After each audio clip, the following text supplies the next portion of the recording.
A unique feature of Nigeria's Fourth Republic are the off-cycle governorship elections. There are 8 of them in the Nigerian electoral calendar. Of course, they are outcomes of long drawn-out post-election adjudications.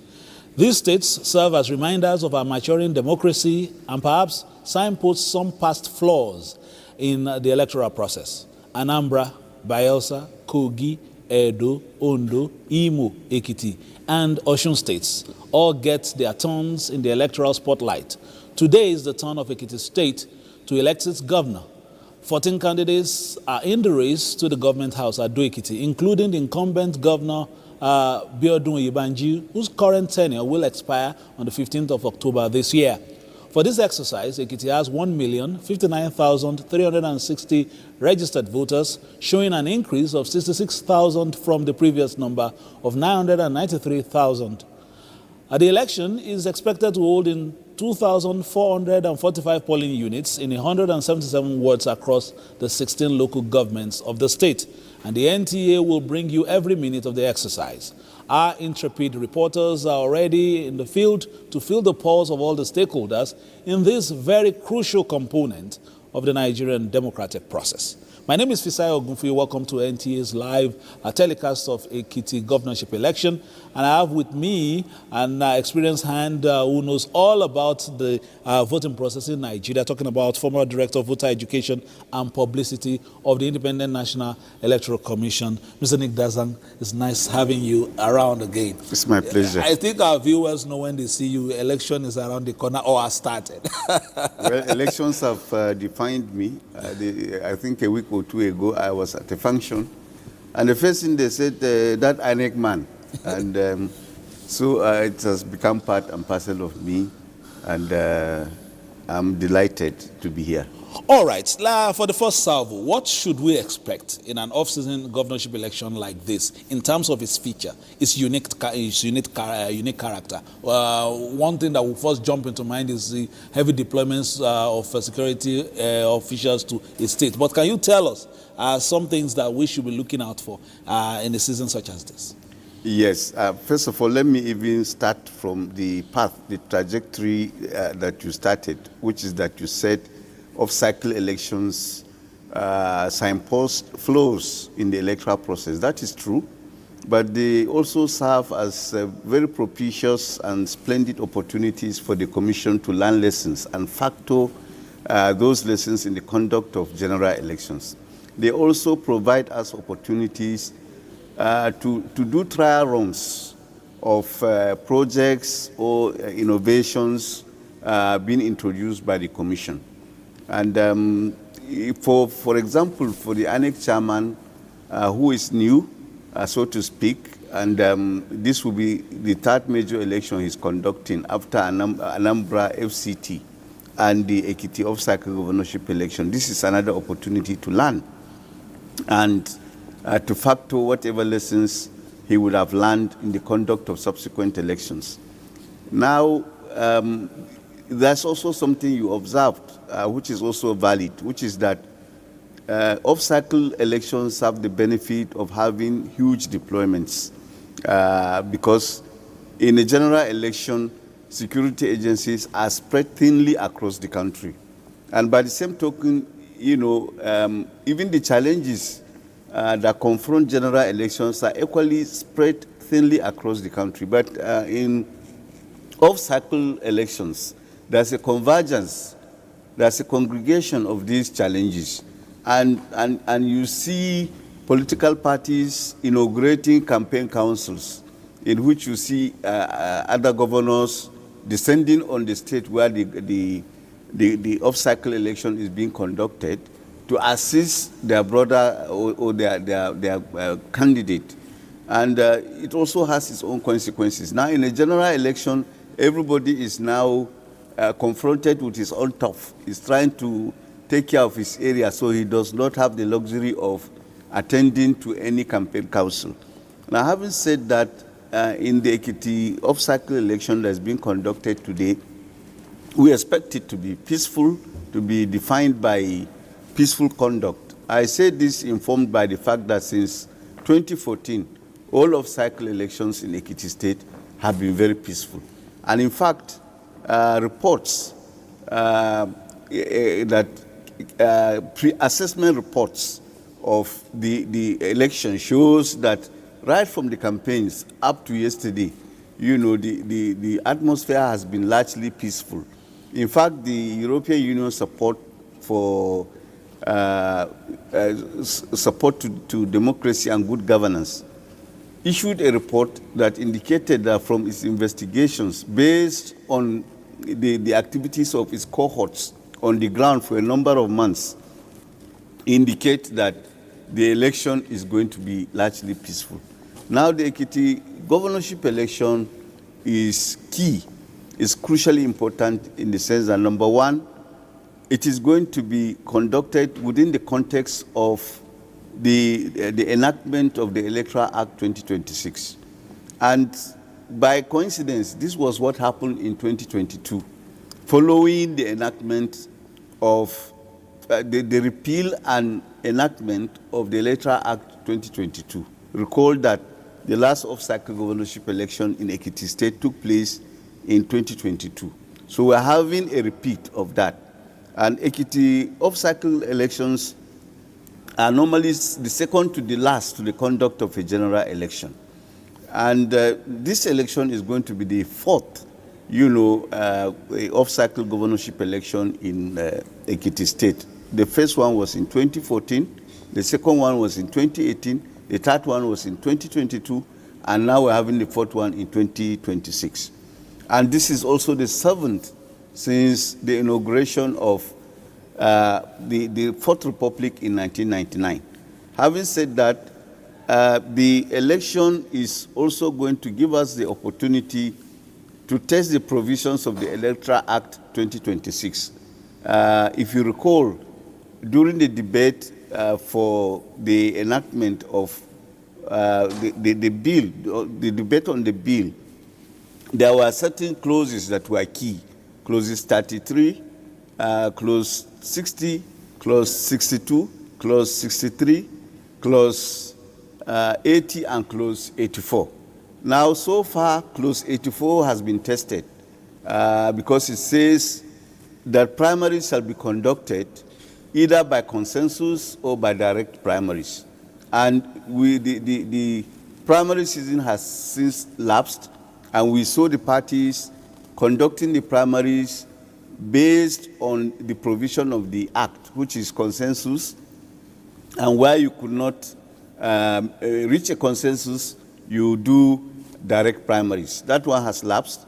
So we are looking to other provisions that were, enacted. And one of them relates to or deals with the change or substitution of candidates. All right, we'll come to many of these because we have time. Yes. We will be with our viewers from now till even the close of the votes, and then we will track the votes to collation, and of course the announcements as well. But we will start with some stories. Our reporters on the field are on the field. Once we get them, they will give us a feel of what is happening right now in the local government areas of Ekiti State. And not to forget that there are by-elections in different centers across the country. And we'll be giving you some updates from those areas as well. So this is a national event. Of course, Ekiti State takes center stage because the governor is being elected today, but there are by-elections due to the demise of some legislators and some outcomes from the courts as well. So we'll see how that all those ones pan out in different parts of the country. In some cases, it is because some of those senators had to take in the case of Ondo State, Jim Ibrahim was nominated by the president to become the UN representative, and of course there is the by-election going on there as well, just next to Ekiti State. We have in Rivers, we have in Nasarawa, we have in Kano, we have all of them. We'll also be getting some of our reporters to give us an idea of how those the exercise is going in those locations as well. But as Ekiti voters, voters in Ekiti head to the polls today to elect a governor for the next 4 years, attention is focused on whether the state will choose continuity or change. This is owing to the fact that no sitting governor in the state has consecutively won back-to-back in an election in the state.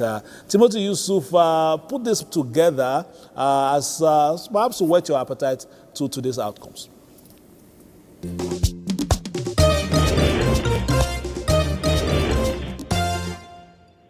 As voters in Ekiti State head to the polls on Saturday, June 20, 2026, to elect a governor for the next 4 years, Nigerians are focused on whether the electorate will choose continuity or change. For this, only time will tell. Ahead of the governorship election, findings shows that the total number of registered voters in Ekiti State is 1,059,360. Out of this figure, 1,028,929, representing 97.13%, have collected their permanent voters' cards (PVCs). However, 30,431, representing 2.87% of the PVCs, are uncollected. 14 out of 22 registered political parties will participate in the election.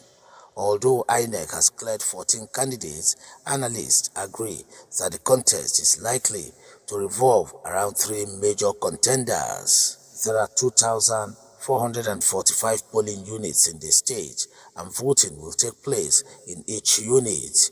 The election will be conducted across 16 local government areas and 177 wards. Meanwhile, there are 4 female deputy governorship candidates in the election.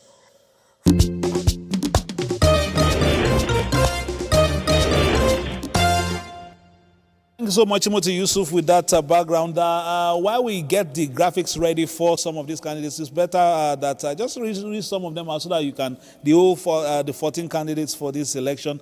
Party A has governorship candidate Falegon Okpeyemi David. The running mate is Omoyeni Bayode. Party AA has governorship candidate Omotosho Matthew Olu. The deputy is Ayodeji Olumide George. Party AAC is Governor Akonde, governorship aspirant candidate, I beg your pardon, Akonde Oluwasegun Samuel. The deputy is Fajuigbe Oluwasomi John. ADC has for its governorship candidate Bello J. Olayindare Patrick, and the deputy is Babatola Ayodeji. We have that package. Let's roll it so that when you are going, you are in no doubt about who you want to vote for. We have the lineup of the candidates and their running mates. We also have, of course, APC, the incumbent governor Yebanji Abiodun Abayomi, and deputy is Afuye Munisade. APM Anifuweshe Joseph Olanrewaju, and deputy Ilesomi Margaret Adenike. While we're getting it ready, let me just give you a quick rundown. APP Awogbemi Bidemi Olaiya, and the deputy is Adewumi Akinyemi. And then we have Labour Party. Governorship candidate is Ikwa. We have them there, of course. That is Oladare Bejide for the ADC. And we have, as I said earlier, a court party as Okpeyemi Falegon.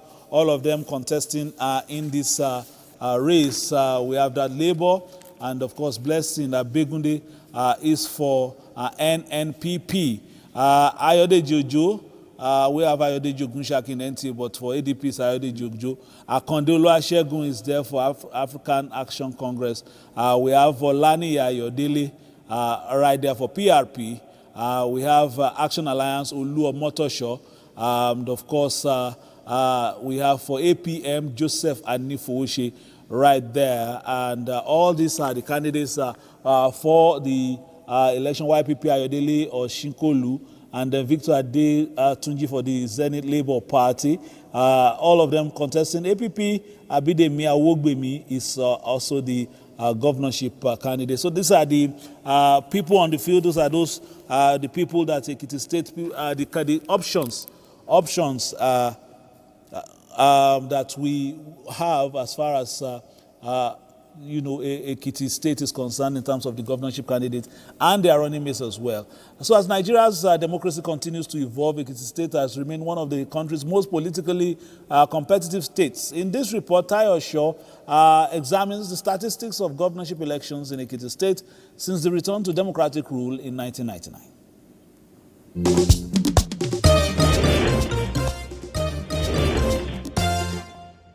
The first governorship election in Ekiti State was held in 1999, where the candidate of the Alliance for Democracy, Niyi Adebayo, emerged victorious with 300,118 votes to defeat the candidate of the People's Democratic Party, who polled 112,606 votes. 494,963 valid votes were recorded from over 1 million registered voters. The results reflected the dominance of the Alliance for Democracy across the Southwest at the beginning of the Fourth Republic. 4 years later, the political landscape shifted dramatically when PDP's candidate Ayo Fayose defeated incumbent Governor Niyi Adebayo. Voter turnout stood at approximately 43.5% of registered voters. In 2007, Olusegun Oni of the PDP secured 177,689 votes, defeating Action Congress candidate Kayode Fayemi, who polled 108,305 votes. The election was later challenged in court, leading to a prolonged legal battle. Following judicial reviews and rerun, the Court of Appeal eventually declared Kayode Fayemi winner in October 2010, which resulted in Ekiti governorship election becoming an off-cycle election. In 2014, former Governor Ayo Fayose staged a remarkable comeback, running on the platform of the PDP. Fayose secured 203,090 votes to defeat incumbent Governor Kayode Fayemi of the APC, who polled 120,433 votes, becoming the first Ekiti governor to return to office after leaving power. The APC reclaimed the state in 2018 when Kayode Fayemi polled 197,459 votes to defeat PDP's candidate Kolapo Olushola, who polled 178,121 votes, marking another shift in voter preference and continuing Ekiti's tradition of alternating political leadership. The June 18, 2022 governorship election was won by the sitting governor Biodun Yebanji of the APC with 187,057 votes to defeat his closest rival Segun Oni of the Social Democratic Party, who came second with 82,211 votes, while PDP candidate BC Kolawole polled 67,457 votes. Voter turnout was approximately 36.5%. As Ekiti people goes to the polls to elect the next governor of the state, who will pilot the affairs of the state for another 4 years, observers are hopeful of increased voter turnout compared to the gradual decline in voter participation over the years. In Ado-Ekiti, Tayo Osho, NTA News. Thank you, Tayo. Maybe during follow the Ekiti pattern. Maybe during this program, you will also be the presenter, or be the guest. You'll be the presenter, because when we look at the breakdown of what Tayo just showed me, it looked as if the people prefer, alternating and all that, but maybe there'll be a different outcome this time around. But that's interesting. Mm-hmm. And one unique thing about Ekiti is that every location there's Ekiti at the back. Ekiti, Oye Ekiti, Ado-Ekiti, Kere Ekiti. So it's a family matter. Everybody knows everybody. Perhaps that's why they can say, okay, leave it for your brother this time, come back later on and all that. Yes. It's a unique thing. And what do we take away from that in terms of the voting pattern, and why, sometimes it's particularly difficult for you to stay for a while? Yeah, I think this speaks to the fact that sometimes there's dissatisfaction or frustration with whoever is the incumbent, and then people now find recourse in the person that they rejected. Perhaps there's this feeling that if we had known, we would have left this person to continue. So there's this nostalgia, which is human. about the person who has been there before. I recall I was in Ekiti when Fayose came back, during that election when he came back, and he just took the state by storm. And he had a knack for reaching out, to the ordinary folks. He came down to their level, and he was able to flip the election in his favor. Meanwhile, after that, the Fayemi that he defeated also came back with a vengeance. So there has been that. But what we have also observed is that this is always an election among brothers. And most of them know each other, they are friends. And incidentally, I also know one or two persons in Ekiti, and it's home to me. And one or two of our recs who served there always regaled me with stories about their experiences.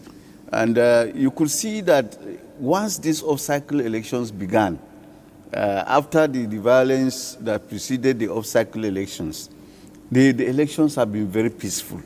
And that gives us this confidence that this election is also going to be, very, very peaceful.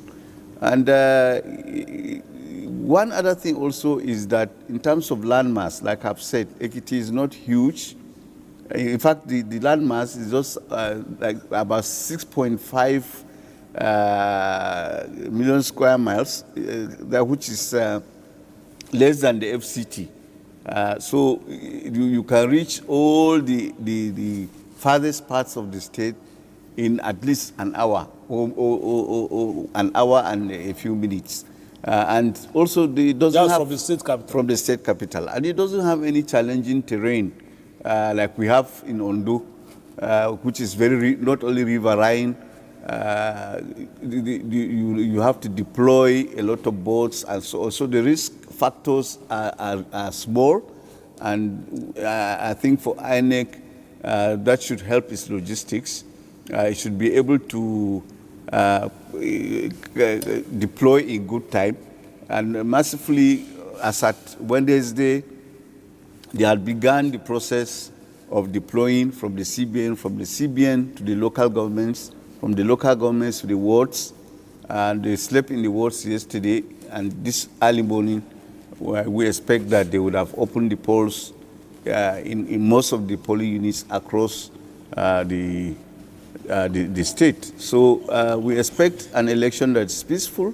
The only thing one is not certain about is the voter turnout, because you can see even from the last report that there has been consistent decline in voter turnout.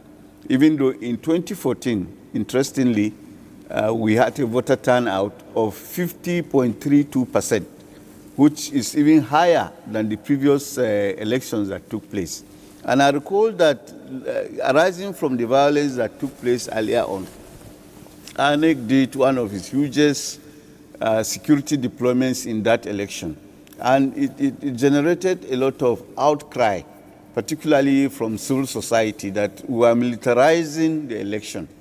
But incidentally, that also invested the election with confidence. It invested the voters with confidence to turn out en masse, to exercise their franchise. And for me, and for now, given our challenges and exigencies, anytime you have off-cycle elections and the tendency of, the challenges of elections to converge at by-elections and off-cycle elections, the thing to do is to deploy hugely, but also to make sure that, the security agencies carry themselves professionally, with neutrality, with impartiality, so that voters, exercise their franchise without any harassment. So this is very key. We don't want to see a situation where the security agencies insert themselves into the conduct of elections like we saw in some areas in the last Edo off-cycle governorship election, and that made the election controversial. But once you remove yourself, you just do your job professionally, and everything is transparent. People see that the election is transparent from the part of INEC and from the part of the security agencies. Then the election is most likely to be credible and to be accepted by all stakeholders. That is the way to go if we want our elections to improve. All right, let's just inform you that our reporters across Ekiti State are getting ready. They will be joining us shortly. They are getting ready at the different polling units, and they will be giving us those information. And in terms of information, despite the progress of democratic governance, women in Ekiti State continue to push for greater representation in politics and decision-making positions. While the state has produced notable female politicians and leaders, many believe there is still a long way to go in achieving gender balance in the political space in that state.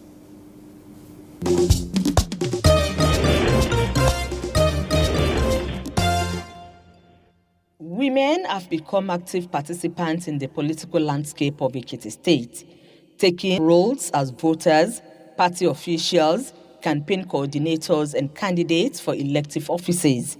Over the years, the state has witnessed the emergence of influential female politicians who have contributed significantly to governance and policy formulation. Their participation has helped to shape conversations around education, healthcare, women empowerment, and social development. However, stakeholders say women's representation in elective positions remains below expectations, stressing that cultural barriers, financial constraints, and societal perceptions are often cited as factors limiting their participation in politics. The highest number of women in government, even in the House of Assembly. I think Ekiti State has the highest number of women. But at the same time, we still have to do more. Women engagement in politics in Ekiti State have been improving over the years, because we have seen it over the years, like 10 years ago, and this time now that we are coming to another electoral process in Ekiti State. In the last 4 years, it has improved drastically. Women are in the majority. We are higher in number, in population, first of all. And if you go and check INEC register, you will see that women has taken a very large chunk of the registered voter in Ekiti State. And that is what we are doing.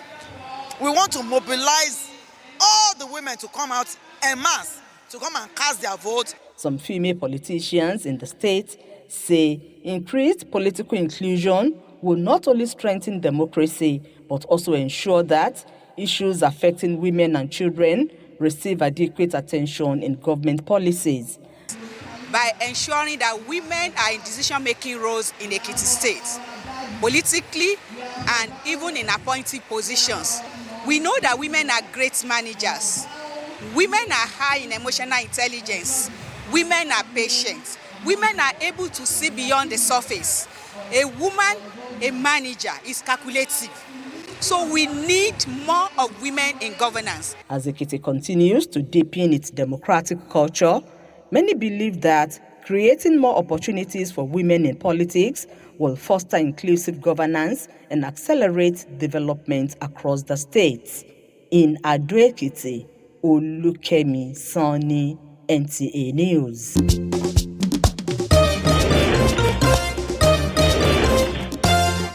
Sonny just gave us the tonic, and she will join us now live from Ilawe, Ekiti. Ilawe used to be quite controversial in the past and a very politically conscious center. Kemi, what's happening? I can see people behind you there. What's happening in Ilawe? Good morning from Ilawe, Ekiti. Ilawe has been peaceful. People have been coming out. They've been turning out in large numbers to perform their civic responsibility. I have here with me at Ilawe Ekiti polling unit EC30 unit. Tope Akinwumi is standing by to give me his own observation. Tope, can you just tell me what you've observed so far since you came for the election? Yeah, I think you can see. Yeah, good morning. I think you can see the atmosphere now. Around this community, we have about 4 units. There's one unit here, there's one here, there's one on the other side. The atmosphere is very peaceful, no violence. You can see all the people that conducted themselves the way it's supposed to be. You can see we are well organized here in our community, in our local government, in our town. There's no problem, no violence, everything is going smoothly, the way you can see it. For those people that voted, what have you observed? Well, they came, normally they look for their number, they brought out their card, they show it to the INEC official there, and casted their own vote. I think that is the normal process which they follow. You can see the queue is okay there, the way they conducted themselves. So there's no problem here in our unit. Entirely allowed. Thank you very much, Mr. Tokpe Akinwumi. That has been Tokpe Akinwumi, a resident of Ilawe Ekiti, telling us his observation so far. Kemi, when you got there, in terms of people you were seeing in numbers, because I know a lot of villages and towns in Ekiti State, some will first pound yam and shakwasu before coming out, but I'm seeing quite a number behind you while you were approaching that polling unit, as well as the ones you passed before getting there. How was the turnout like? The turnout was okay. They came out in large numbers to participate in the electoral process. They've been going, some of the old women have been going around checking their names on the voter list, and they've been conducting themselves peacefully. Everything there has been orderly. And we'll come to you when you go to another center so that our viewers can have a feel of what is happening in Ekiti State. Thank you for your first intervention. Kemi Sonny joining us from Ilawe Ekiti. That's a part of Ekiti State that a lot of political activism in the past, and sometimes it used to determine a few outcomes. Those days we used to have one serious politician of blessed memory, Chief Bodeolo Boroku, in that area, that axis of Ekiti State. Moving on, let me quickly welcome Director of Special Duties, State Operations of the of NOAA, a orientation agency of Nigeria, and of course they have offices in every local government of Nigeria, and so is is in a position to tell us the situation of this, especially who are from the field. I'm talking about David Akoji, Director of Special Duties, State Operations. Thank you for joining us. It's a pleasure to be here. When you look at elections like this, especially for off-season or off-cycle elections like this, what are the unique characteristics of these elections, and even for your men on the field? Sometimes what we see is heavy deployment, but you can't replicate that for the general elections. So perhaps they are not a good indication of what to see later on when we come for the big ones, that's the general elections in January. But for operations generally, how do you deploy, and what are the things you do in the run-up to the elections? Well, there's an extent to which what you have stated is correct, especially in terms of deployment of man and resources during off-season elections. But nevertheless, off-season elections offer important pointers as to what to expect, in the general elections. For us at the National Orientation Agency, we have been working closely with INEC in terms of voter sensitization and voter mobilization. And this has been happening across the local government in Ekiti, working closely with civil society and INEC to raise awareness, and to mobilize voters to come out and exercise their franchise. There is some interesting statistics coming out of Ekiti. As you probably already know, the total voter registration is about 1,059,360 thereabouts, And when you break that number, into demographics to understand which sections of the society have recorded the highest number of registrations, you will find that it's students, with over 300,000 registered students are preparing for the elections that's happening today. That speaks volumes.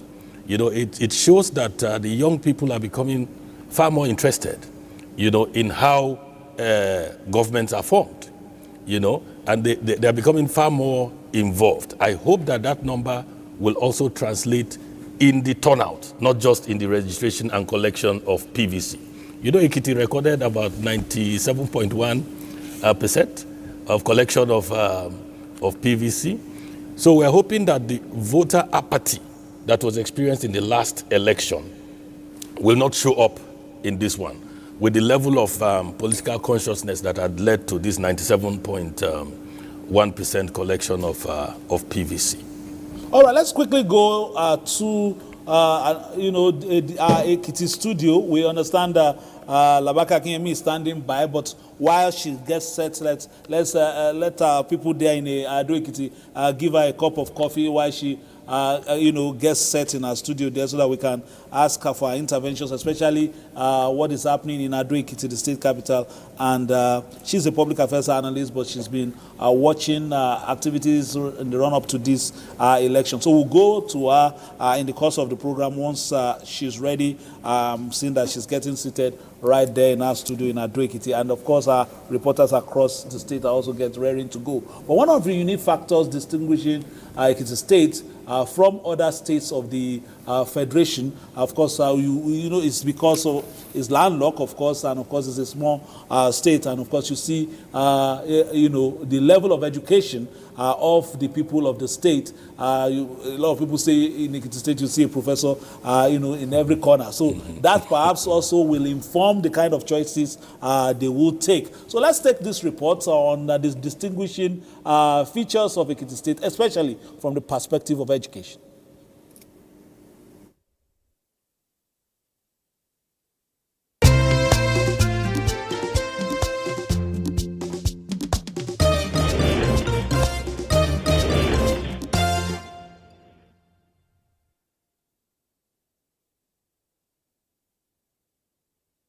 All right, I understand that that report is being prepared. We'll go back to it shortly, and as well as the participation of the elderly. We had an interaction with some elderly folks at the last time around, and they were complaining that the beavers could not see their thumbs, that they have been working in the farm. But of course, there are other features of the beavers now, facial recognition and all that. It was quite an interesting conversation we had with them on the field. Let me come back to the former director of Voter Education and Publicity, INEC. It seems to me as if the duties or the responsibility of sensitizing would-be voters and information around voting and the electoral process is now, hanged on INEC's neck. What we see every 4 years, be it the main general election or off-cycle election like this, is that the parties come like masquerades in a festival. And then when it's a 4-year festival, in 4-year interval, they come with their masquerade dance and then pack up and close shop until the next one. How do we perhaps rejig this milieu for them to know that the primary responsibility of a political party is the propagation of political information beyond this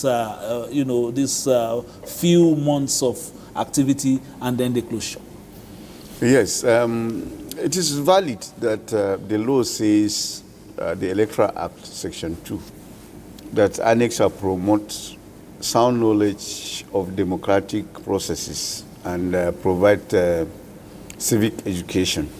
But unfortunately, the political parties have not, they have left the heavy lifting of voter education to INEC and other cohorts or supporters such as NOAA. For the better part of this Fourth Republic, that has been the SAT train in which only INEC and NOAA and members of the media and civil society take it upon themselves to provide voter education. And I can assure you that voter education is very expensive because I've been involved in it. Look at the time we spend here, always trying to explain the process. And look at also the fact that if you want to do robust voter education, you must do it across the 3 major election cycles. That is before the election, during the election, and after the election.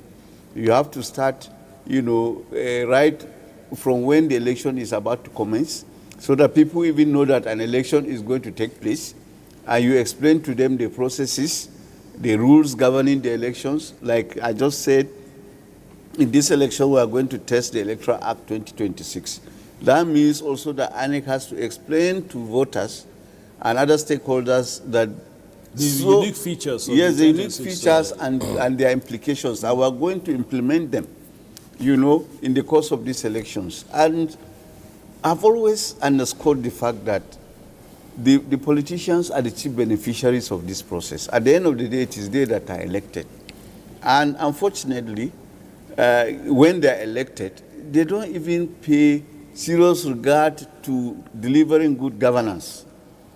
And so you keep wondering, what is even their role if they cannot provide as little as educating and mobilizing voters about the process. So I think the political parties need to do more, and the commission itself needs to continue to impress this particular fact on them in the course of its many engagements with the political parties.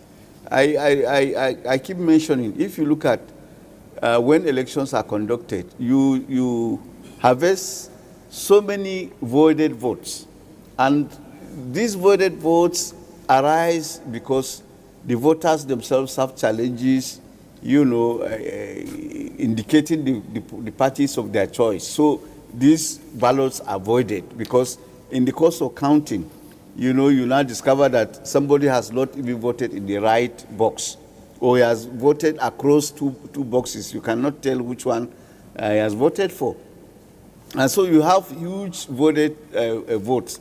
But if the political parties assist INEC, NOAA, and civil society in doing that, we will record less voted votes, and therefore the elections, the outcome will be better, because when you conduct election, you spend so much money to do that. You spend a lot of resources to do that. And then at the end of the day, the votes secured by the winner is infinite. When compared with those that were registered, is insignificant, which means also that whoever wins that election is not executing the robust or full mandate of the people of that constituency. In other words, even that mandate, even though it is freely given, it is legal, it is legit, I mean, it's suspect. But if, it is robust and the voter turnout is also huge, and then you can say, yes, this man has a mandate that has been freely given to him by a majority of the people. So it's concerning. And the political parties must do something about this by playing their role. Let them not leave the heavy lifting of voter education and publicity to INEC and the media alone. Now imagine we spend hours on end, on NTA, on other channels, educating people about the process. Assuming we were to quantify these hours that we are using in monetary terms, how much would we pay? Even INEC will not be able to pay, because the last time I checked, 1 minute prime time on NTA is, I'm sure, is more than 2 million. So if you are giving us this kind of time and we are using it to explain the process, it's not a mean contribution to the process. NTA Marketing said I should thank you for the publicity. But unfortunately, the politicians are not bringing anything to the table in terms of voter education. So I think that they need to appreciate what other people are doing, and they need to also appreciate the fact that what they are bringing to the table is nearly negligent or nil, and they need to do something. They need, to sit up. Dr. Akoji is a man of academic pursuits. I think the summation of Mr. Nick Dazan needs some academic interrogations, especially from the purview of political parties. It seems as if, based on the fact that the contraptions, as far as I'm concerned, as against political parties, don't seem to last. Even those drivers of those political parties, you find them in other political parties within 3 years, all targeting the next election cycle, electoral cycle. And because of that, no sustained plan is there to perhaps engage the masses and perhaps capture their imagination. In the previous years, especially in the Second Republic, we remember as young people being able to even cram the rhetorics from the political podium of those who are standing for position. We even laugh at some of the gaffes and all that, penkelemes, all these kind of things. We, you know, even for young people, I'm talking of people in primary school, and those words resonated. But this time, sometimes the political leaders will tell their followers, wait, I'm not sure of which platform I'm going to run on. And that perhaps creates some confusion. But let's bring into the conversation Labake Akinyemi in our Ekiti studios, live studios. She's a public affairs analyst. Thank you for joining us this morning. What will be your first intervention? Ekiti people have gone to vote. They say they are either going to retain the tenancy of the man there now, or perhaps give that government house to a new tenant. What are your thoughts now in terms of the general ambience of the state? Is it of excitement? Are the people coming out? And what are your expectations? Thank you very much for having me. I think the sound is not clear, but then I heard something about the general environment of the election. On my way driving to this studio, I observed that the environment has been largely peaceful, because I was even observing from home before I drove out. And it has been very peaceful. I saw a bit of polling units on my way to this place. People were peaceful, they were there, they were waiting, because that was before 8 o'clock. And don't forget that this election process was meant to officially open by 8:30. So at that time, they were peacefully waiting. And everything was peaceful. And Ekiti people, we are peaceful people anyway. We are peaceful. That's not to say that you don't get to see a bit of maybe issues here and there. You know, when you have to deal with human beings, things would happen. But largely, it has been peaceful pre-election, and today, the election day, I can confirm that Ekiti State has been peaceful. And although the state capital is very peaceful till I got to this point. And I know that our people are out there. They are ready to cast the ballots. They are ready to choose their own candidate. Yeah, we have the incumbent governor trying to come back. Then we have other candidates, and everybody is free to choose. There is nobody is being forced to pick any particular candidate from what we can see. And so people are out there trying to exercise their franchise. We believe that as the process goes on, we'll begin to see more turnout, because as I was coming, at some point, at some places, the turnout looked a little bit dry, maybe because it had not officially started at that point. So we expect that because people will be asking questions, they'll be asking how peaceful the environment is. You know, don't forget the issue of trust, that people have seen things in the past years, and they will use that to judge, to know if they should come out or not. But people were out there as I was coming, and I can see that from what we have been getting, the vibe we have been getting, even here in the studio, people are out there. They are excited about it. They are excited, they are happy, and they are trying to cast the ballot to choose who is going to pass affairs of Ekiti State for the next 4 years. Will it be Governor Mr. Abiodun, Governor Abiodun Oyebanji, or is it going to be another person? Do we want the change? I don't forget that Ekiti State, we really do. We don't do immediate, like the sitting does not come back immediately. It has never happened. So if it happens this time, that will be the first. That will be the first of its kind. So we are watching and we are waiting. Something to you. I don't want our viewers to hear Labake. Let me whisper something to you. I was there in Ekiti State the last time around. Around the Ajilosun area, I was in the vehicle trying to monitor for the station. An elderly person came and asked me, where are they sharing the money? I said, I work for NT. I'm only covering this election to see how, and then only for me to go on social media, I saw some youths showing 5,000 that they were given, if you remember what happened that year. Why is everybody smiling and coming out? I hope there will be no issue of inducement. Is Labake still there? deal with people, the issue of inducement, because when you look at the economy, generally speaking, people are grappling with a lot of things. So people need money. So if somebody is going to give them money for free, sometimes they don't see it as anything. They want to collect. But I did not see anything like that on my way coming. I have not seen it. Maybe as the election process goes on, maybe, social media are citizen journalists. They are there on ground. Many of them are voters. They might see this. But then, in the past elections, we've seen this. And we can't deny the fact that this happens actually. But we hope that that people will still be able to choose whoever they want to choose without being coerced, without being induced.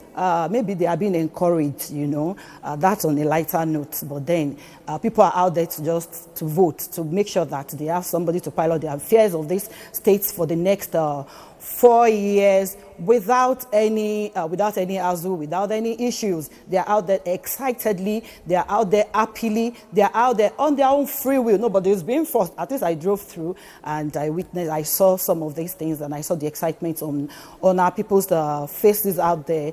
And I know that they want to do this for the states, not just for the money. And don't forget, Ekiti people, we are hardworking people. We are hardworking people. Please, I can say that. Largely agrarian environment, people go to the farm. It takes a lot of energy to do what we do in Ekiti State. So it's not just about the money. It's about the choice of the quality of the person that is going to lead us.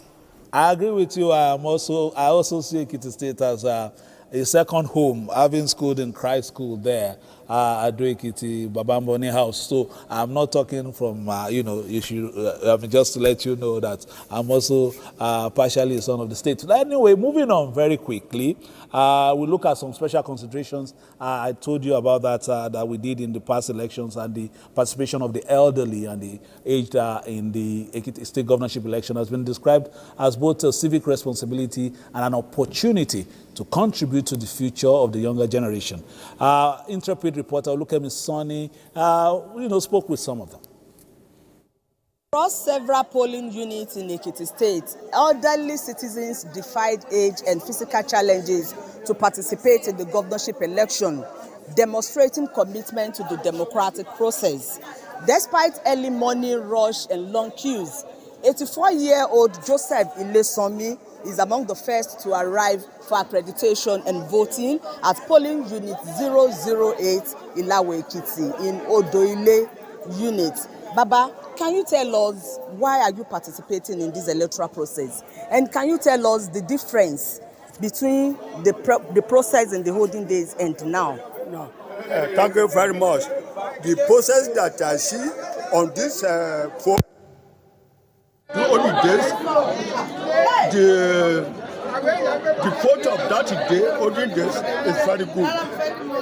But nowadays, please, if we vote for anybody, go to the governorship post, let the person do better for everybody, because people is suffer too much. Now, again, tell the person that enter into that governorship election to do good. That is what I want to say. It's the first thing to do, because hungry is too much in anywhere. Baba Ilesomi believes democracy can only thrive when citizens, both the old and the young, participate actively in the process. From Ilawe Ekiti, Olukemi Sonny, NTA News. Thank you very much, Kemi. And something struck me now. Baba Ilesomi is 84. The strength of his voice and his limbs at 84, I don't know how he would have looked at 24. And I'm sure the people watching and those who will get in government house, Ekiti State, will take some of the advice of Baba Ilesomi on board to, as it were, ensure that the dividends of democracy get to the people. And to be fair to the President and Commander-in-Chief, President Bola Tinubu, they now earn much more almost 4 or 5 times more than what the state governors were getting before, talking about the states in terms of allocation every month. And so let this get to the people. Let the people feel the windfall are coming from the center. So we get, so that the people like Baba Elesomin can begin to, celebrate that this has been done, especially as part of what has come out of the removal of subsidy. So let's move on very quickly. We understand that nursing mothers have been given preference at the ongoing exercise at Unit 001 Ward 2, Aisegba Ekiti, in Bonyi local government area of that state. Let's take that actuality. We are currently at Ward 2, Unit 001 at Aisegba Ekiti, in Bonny local government area of Ekiti State, in Ekiti South Central District. Presently, electorates are on the queue to perform their franchise, and the process is ongoing smoothly with electoral officers attending to the electorates who are ready to perform their civic responsibility.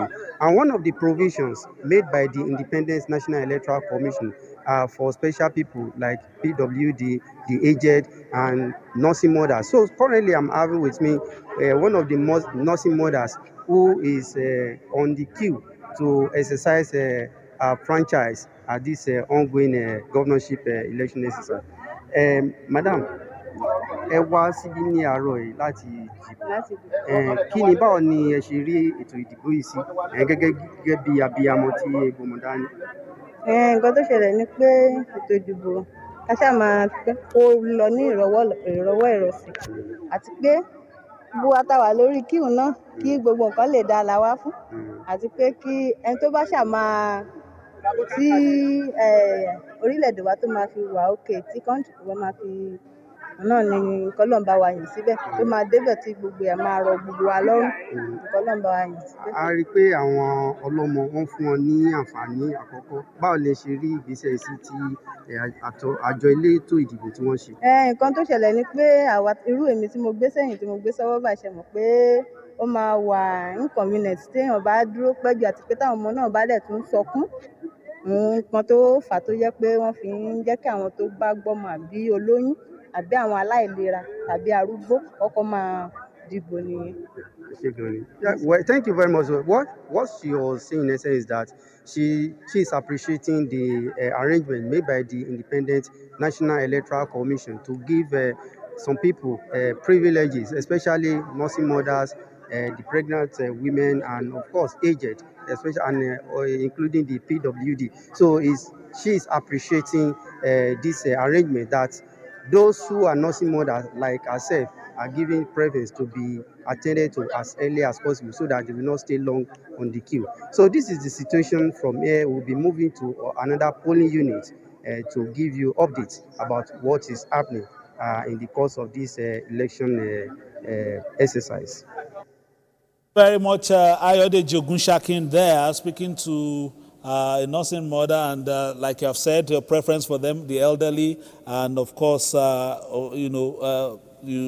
at the polling centers there so that they can carry out their civic responsibility and allow them to go. We've talked about the size and the scope. 2,445 polling units in 177 wards across 16 local government areas of that state. And all of them will be manned by men and officers of the Nigerian police, as well as other members of the nation's security architecture, to make sure that the elections go smoothly. Of course, Ekiti borders, the likes of Ondo State, Kwara State, Kogi State, and all that. So the police is handling now. Let us now hear from the Commissioner of Police in charge of the Ekiti governorship election, talking about CP Abayomi Shogunle. He's speaking about, of course, the security arrangements surrounding this exercise, and perhaps also giving confidence to the people to come out and perform their civic responsibility. Okay, thank you very much, and good morning, and thank you for having me. Just as we can see behind us, this is a replica of what is happening at all the polling units across the state. Now the time is 9:43 a.m. and polling stations opened at exactly 8:30 a.m. across the state, and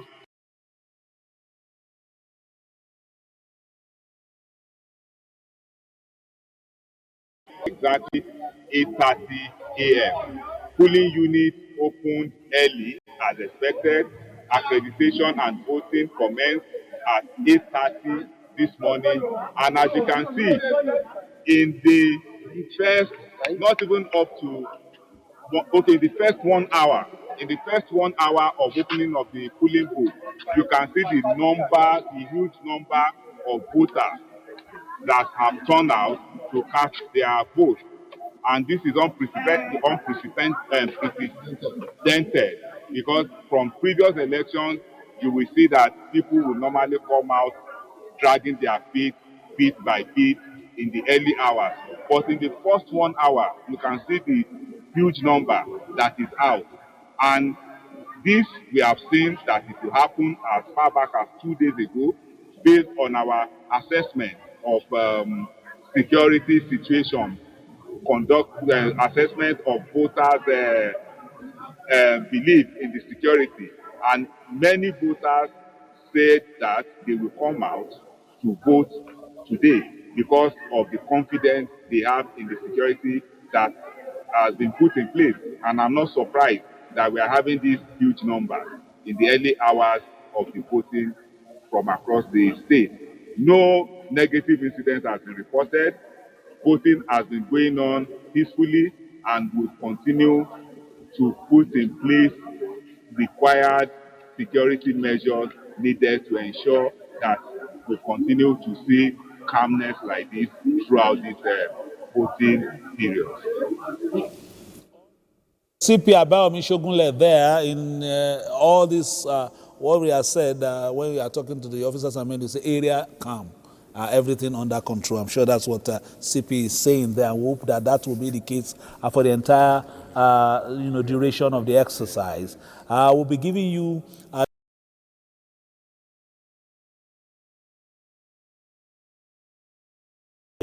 of the state. We will give you that in due course.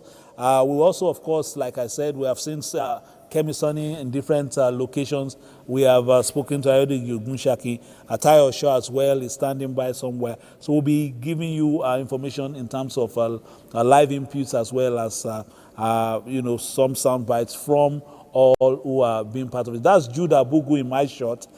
Jude will also join us soon to tell us exactly what is happening in his area of the state and give us a feel so that even while we are not near anywhere around Ekiti, you can have a feel of what is happening there. I still have in the studio David Akoji of the National Orientation Agency, former Director of Voter Education and Publicity of the Independent National Electoral Commission, Mr. Nid Dazang, and we have Labaka Kiyemi in our Ado Ekiti studio. Labaka, you have been hearing from the field, you are hearing what our reporters are saying.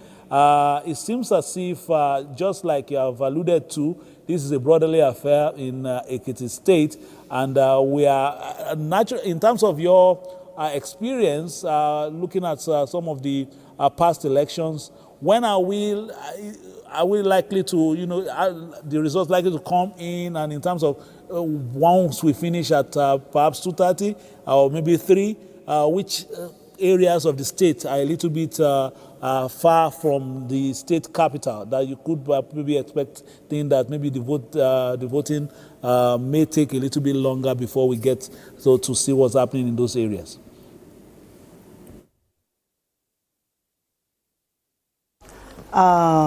Looking at the past experience, I think we basically vote, we finish early in Ekiti State. If we take a cue from the last presidential election, which happened in 2023, I think Ekiti results were actually the first to be announced.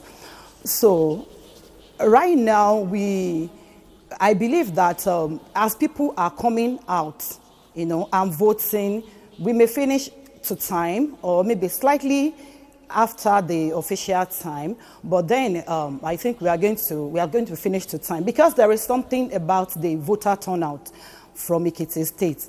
When we look at the past elections, the last election we had, the voter turnout dropped. The 2018 election, it dropped from the 2014. 2014, I think we had about 50%.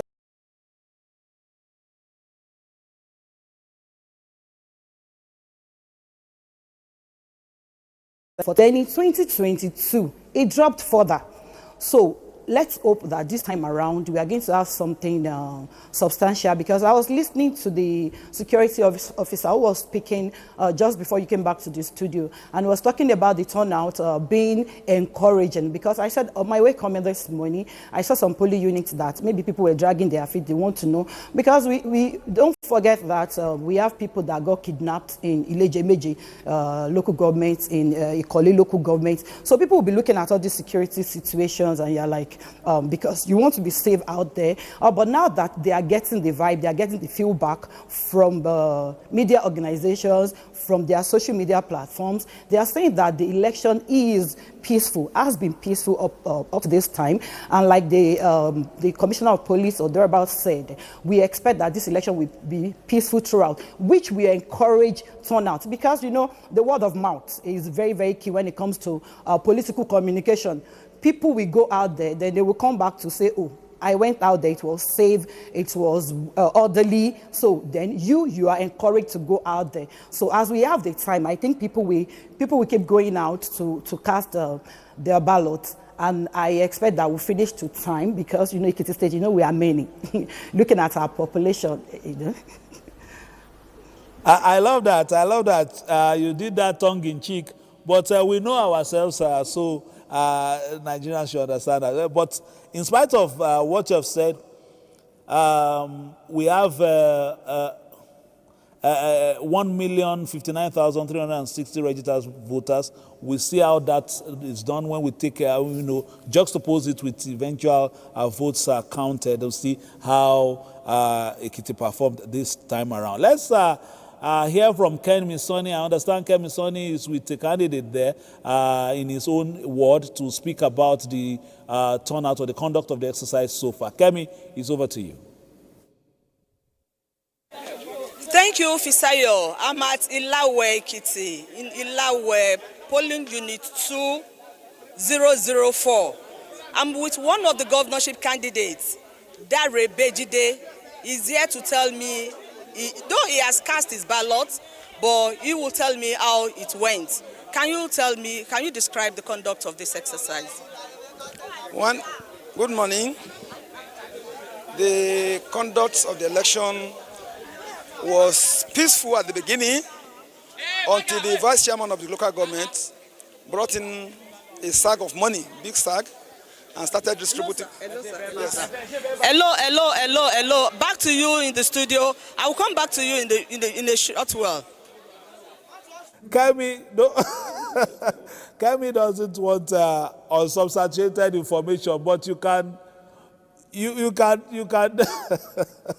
As allegedly, I think the candidate is making some statements, and Bejide, naturally we get to see this. And I made I spoke about this a little bit earlier, that this has been a challenge with Ekiti State, and everybody's always making issues of accusation about money, on the streets there. But hopefully that will be resolved. Kemi feels a little bit, taken aback by the first intervention by the candidate. But hopefully she will get the chairman of that local government. So Kemi, please, let's get Kemi back. Kemi is still on. Kemi, go ahead, please.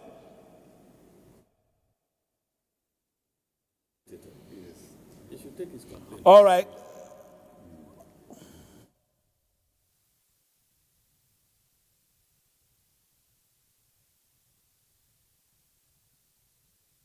Kemi, can you hear me?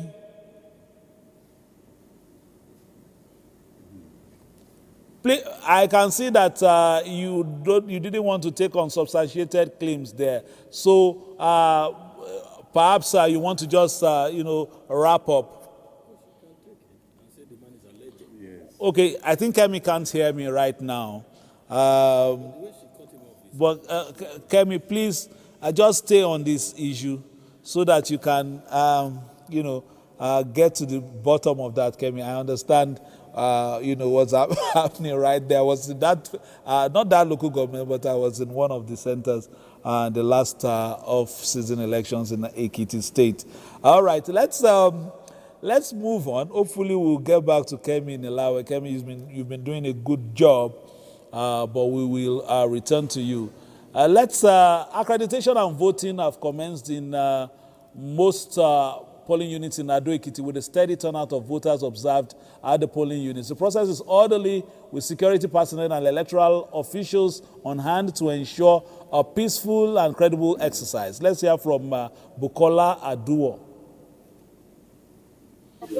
This is Ward 11, Unit 13, Olaoluwa Muslim Grammar School in Lawe Road at Ekiti. A total of 1,331 eligible voters are expected to vote at this polling unit. Accreditation and voting commenced at the exact time in accordance with the guidelines of INEC, and the turnout of voters at this polling unit is impressive as voters arrive to perform their civic responsibilities. The 2-by-modal voter application system, which is the BVAS machines that are deployed to this polling unit at the time of this report, are both functioning optimally without any technical difficulties. And the smooth operation of the machine is contributing to the seamless application process and is helping to reduce waiting time for voters. Security personnel are present at this polling unit to maintain law and order and to ensure a peaceful atmosphere throughout the electoral process. The exercise is progressing peacefully and orderly with electoral officials attending to voters, while voters conduct themselves too in a calm and orderly manner. Electoral observers are also on ground to monitor the exercise.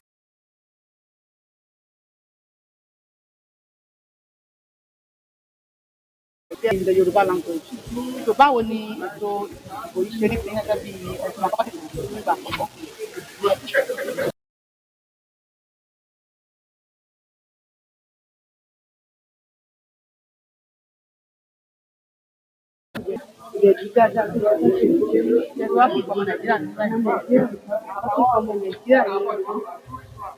Yes, she says she's happy that she's able to participate, in the election, and that she now feels is a true Nigerian. From Ilawe Road in Adret, Olubukola.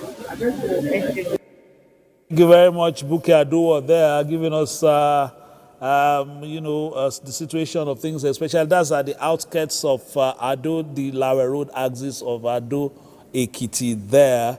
And of course, we are seeing some live activities there at the polling units in Ado Ekiti as well. This is Jude Abugu. Also, Jude, once Jude is ready, Jude can join us. Jude Abugu is also somewhere around the. But let's quickly just to take our minds off the live activity there. Let's look at leadership in Ekiti State so far. The state was created, of course, in 1996 and has been governed by 2 military administrators and, of course, 6 democratically elected executive governors. So let's look at some of them. Look at the state there.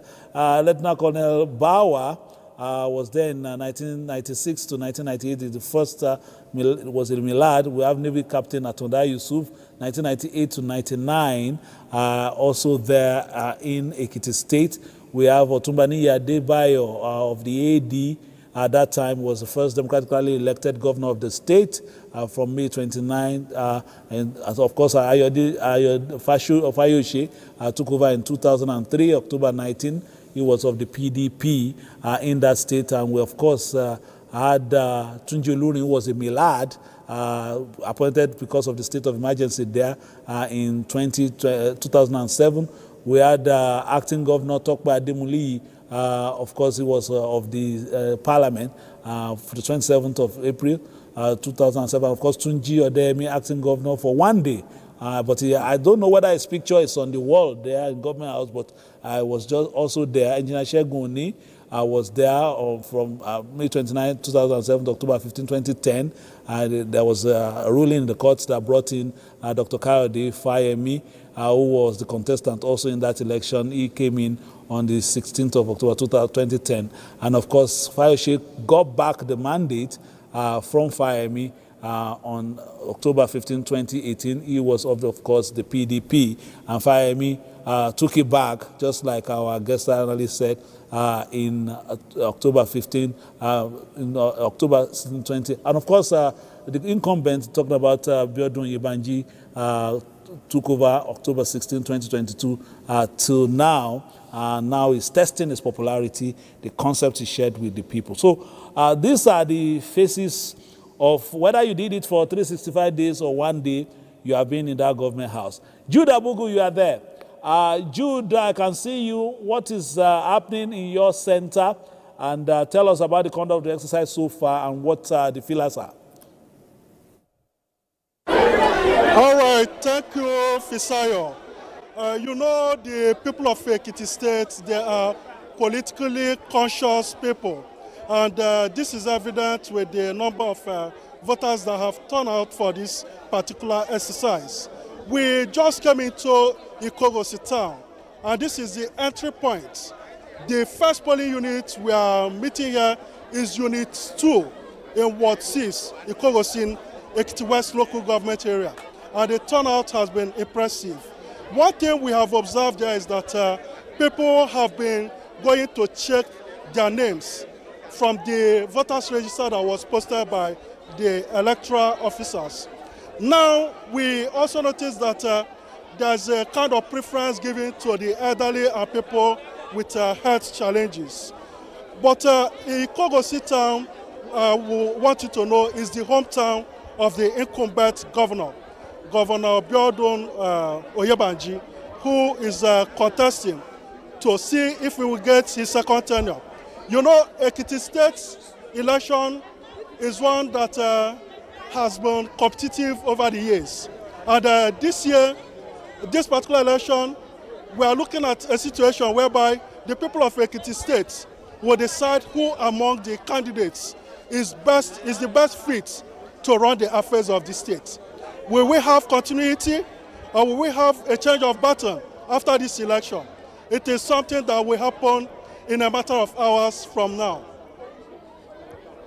Abugu, I can see that you know, there's no lukewarm out in there, because that zone is also where the warm spring is. They are not blowing hot, they are not blowing cold, they are not blowing lukewarm. They have come out en masse. The warm spring is at the backdrop of where you are talking about, and so I can enjoy your intervention. Maybe you'll find time to get there before you come back to the office. It's quite a sight to behold. But moving away from that, you have seen, I can see a lot of people behind you. But in terms of the speed of processing, have they been able to go through the exercise because of the sheer number I'm seeing behind you?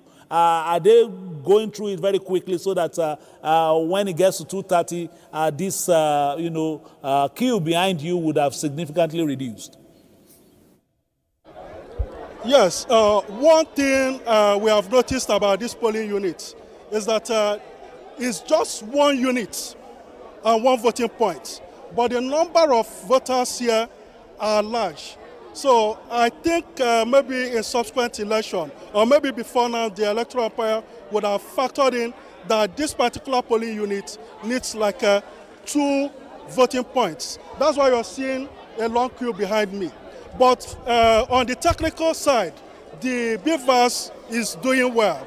There have not been any reported cases of glitches, no security incidents. They are conducting themselves peacefully, except that the number of people coming to vote in this election here, they are more in number. And it is understandable, since one of the major contenders is from this particular town. Very much, Jude Abugu from Ikogosi, Ekiti West there. Just like you said, if you want to access that, you can get it through the Igbaraoke axis of Ondo State.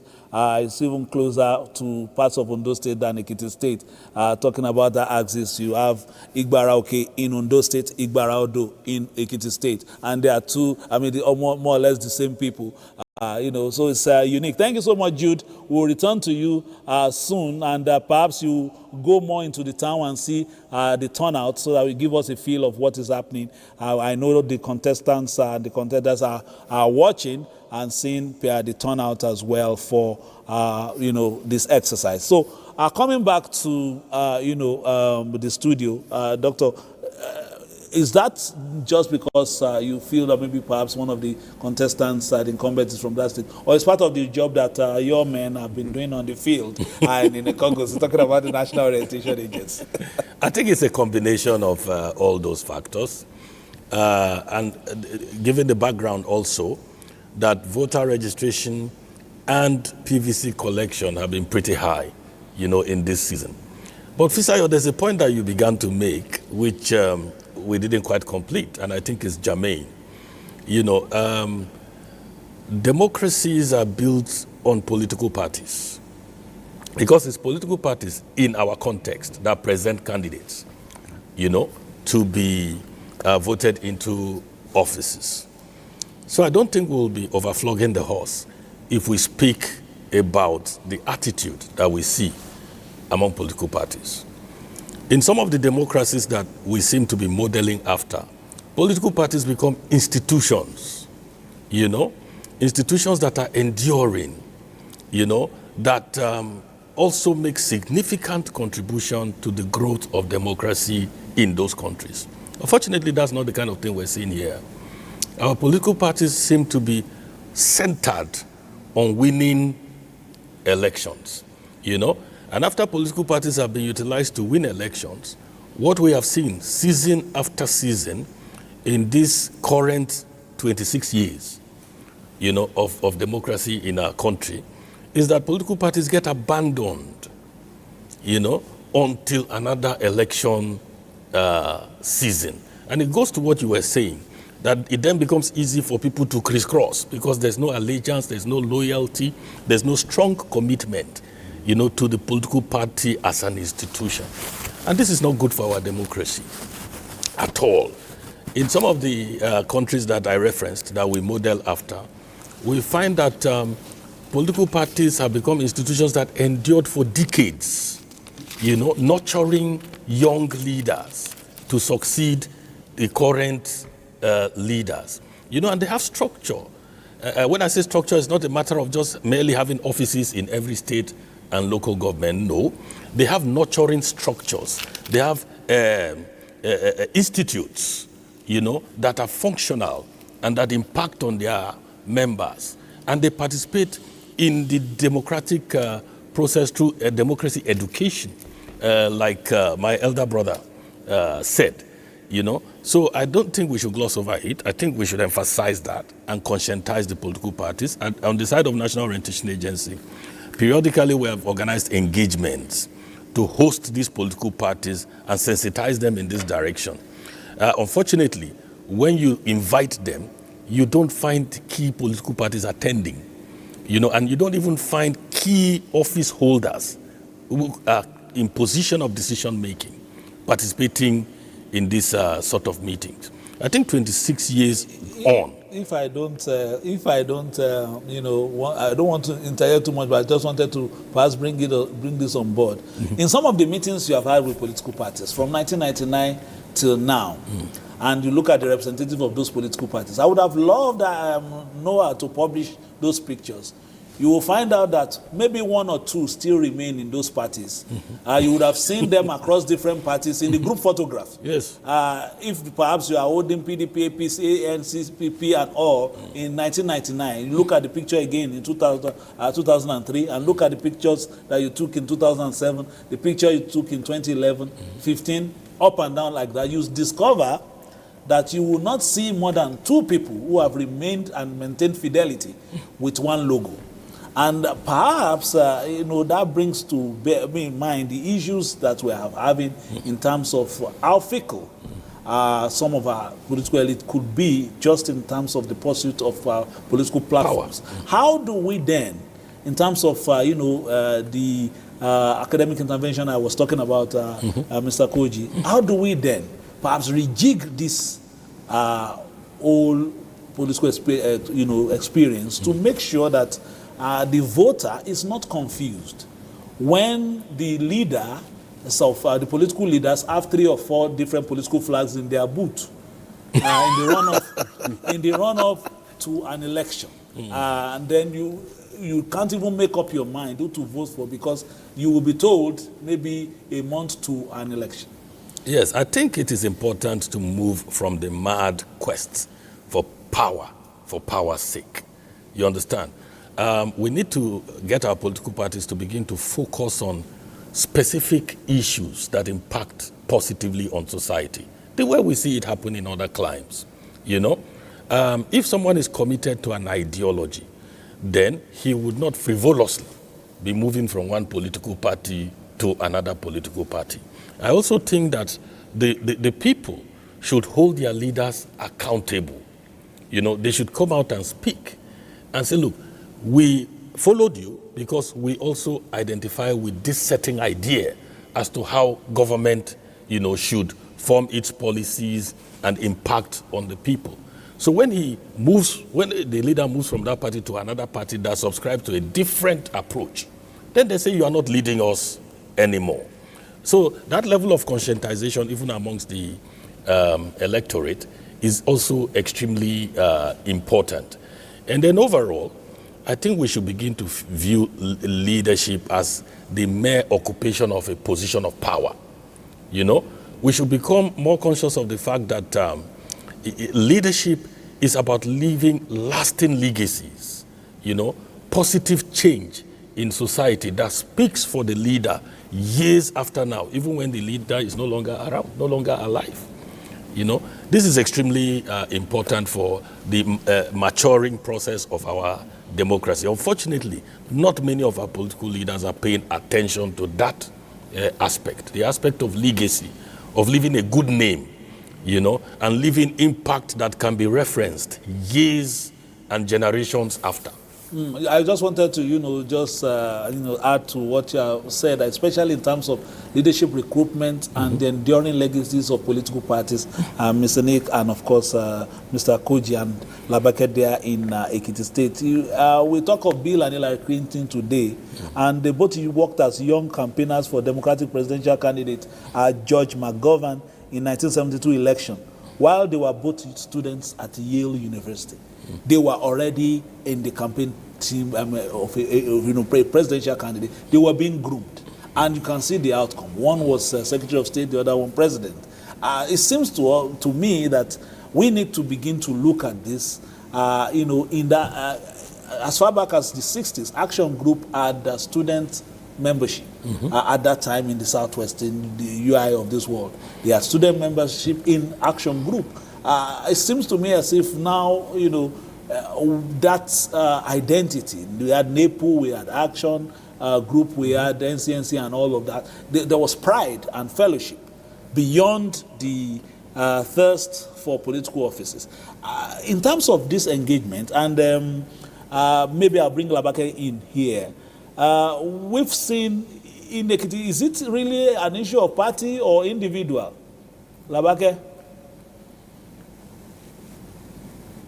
Okay, I think generally, before we bring it down to Ekiti, I feel generally there is a problem, there is an ideological problem in Nigeria, in our political system. When you look at the way we think, our mindsets, the thing is, do we want to serve, or we want our names to be written as leaders? So that's where the problem is. If you want to serve, and it is about the people, the mindset is different. But if it is, I must have my name there, your mindset is totally different. And that's where the problem lies in Nigeria, even from national to state to any part of our political system. So in Ekiti State is part of Nigeria, so it's not different. a lot of people are here and they do not put their ideologies together. They don't know where they belong. People do not, and don't forget that our political parties in Nigeria, they share the same ideologies. When you look at it, I cannot begin to talk about what you believe in, but when you look at it, it is similar. What each political party, the way they run, the way they behave, the body language. So that's why it's easy for somebody to be in this party today. Tomorrow, the person has moved to another party because the ideology is not different. But if the ideology is different, you already know that, no, I don't seek into this environment. For instance, in the developed democracies now, if you are, let's take America for instance, if you are a Democrat, you have your ideology. If you are a Republican, you have your ideology. But if we ask ourselves as Nigerians, and we want to be truthful to ourselves, what are the ideologies?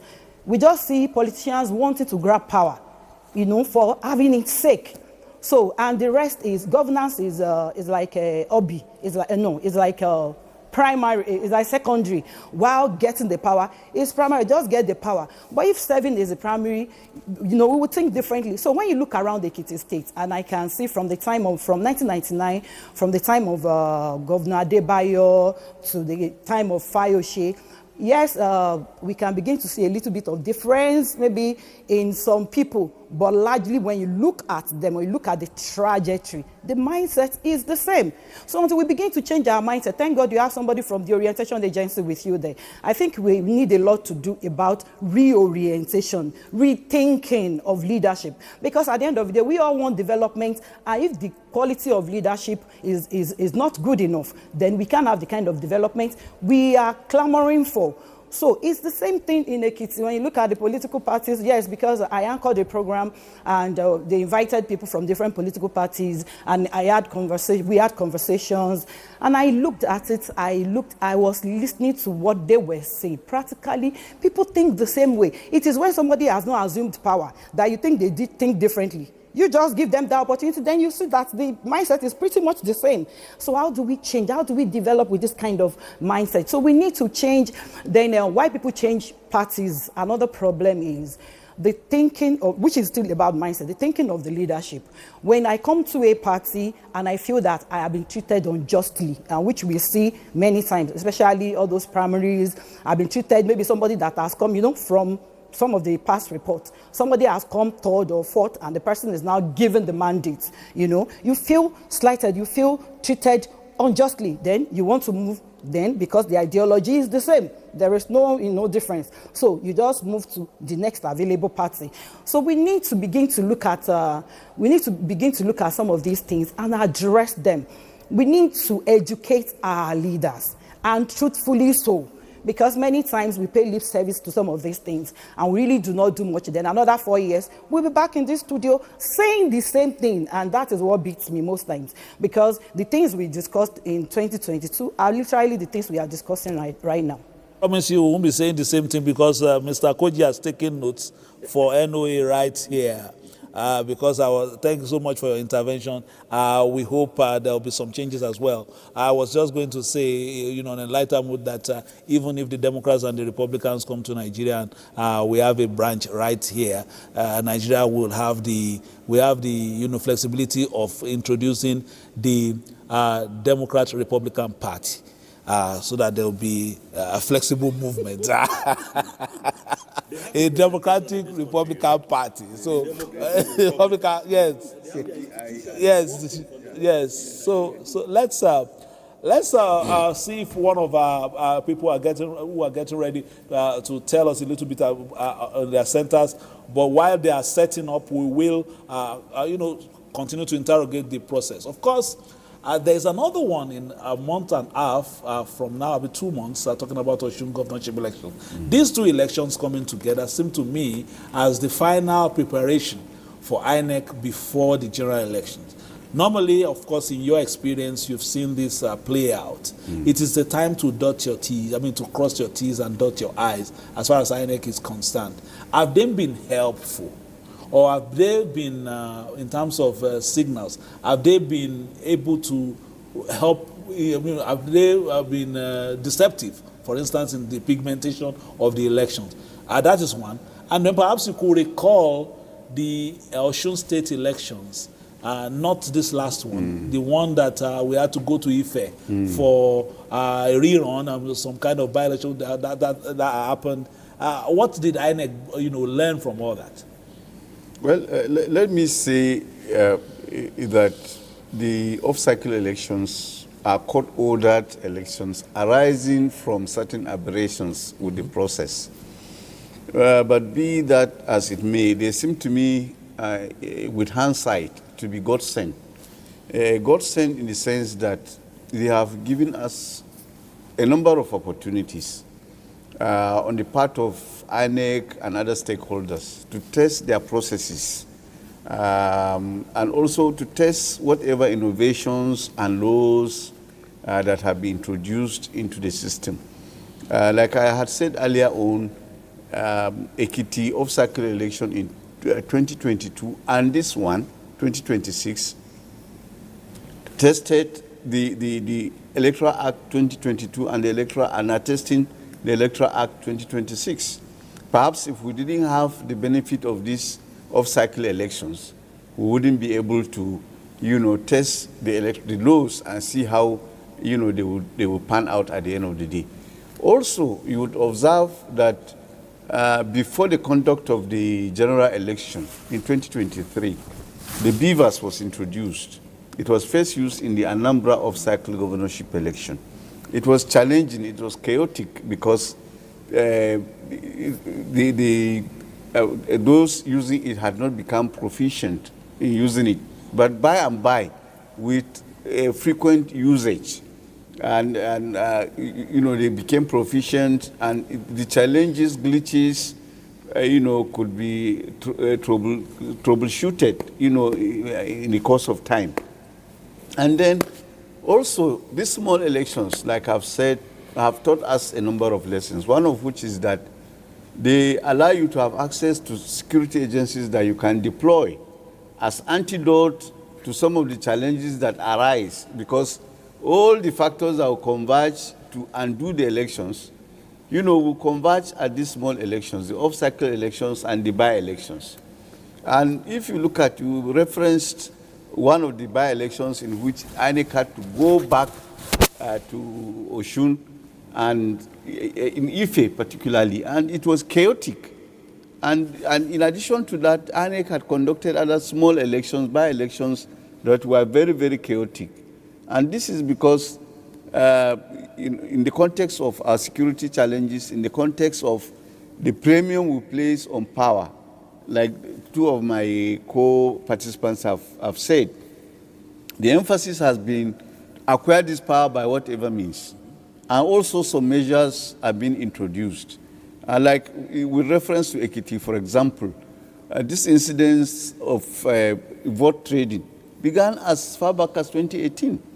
It reared its ugly head in 2018 in Ekiti State and in other off-cycle elections. In fact, vote trading began with the conduct of off-cycle elections. I can tell you that.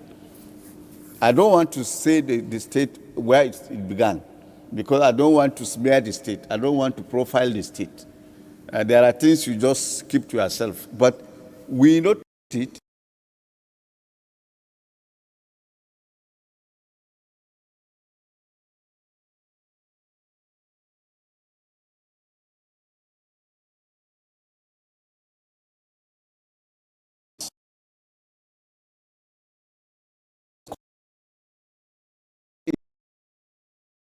Used to be deployed to the states. We will be there to do voter education for a number of months. And we used to go around all the local governments and nearly all the wards. So in the course of your interacting with stakeholders, you would have a feel of which candidate was doing very well and which candidate was likely going to win. But because of the brazen and massive use of money, now you can't even be sure, who is going to win. Or rather, if anybody is going to win, it would likely be the person who has amassed a massive war chest. So that has been the thing. And it's really sad, like my two other co-participants have said. We have thrown ideology out of the window. And what we lay premium on is power. Whereas in other jurisdictions, the emphasis is ideology. The emphasis is direction. The emphasis is what legacy you are going to leave. And in the course of even bequeathing a legacy, you also mentor others to take over from you. And so, after Reagan, for example, people want to bring themselves as new conservatives in the Reagan way, in the manner in which Reagan governed.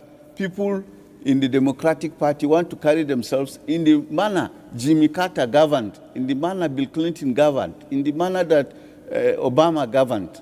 And they also want to bequeath the kind of legacies. And those societies don't reward you with money, but they recognize these legacies, as a result of which airports are named after you, like the Ronald Reagan International Airport, the Kennedy International Airport. Carriers, are USS Lincoln, USS Eisenhower, USS submarines also, Jimmy Carter, and so on, in recognition of these values that you have brought to the table of development. And vision. And vision. Unfortunately here, even where there's vision, it is stunted. You know, even if somebody gets power, the idea is to acquire more money and to weaponize poverty in such a way that you deploy that money in order to perpetuate yourself in power.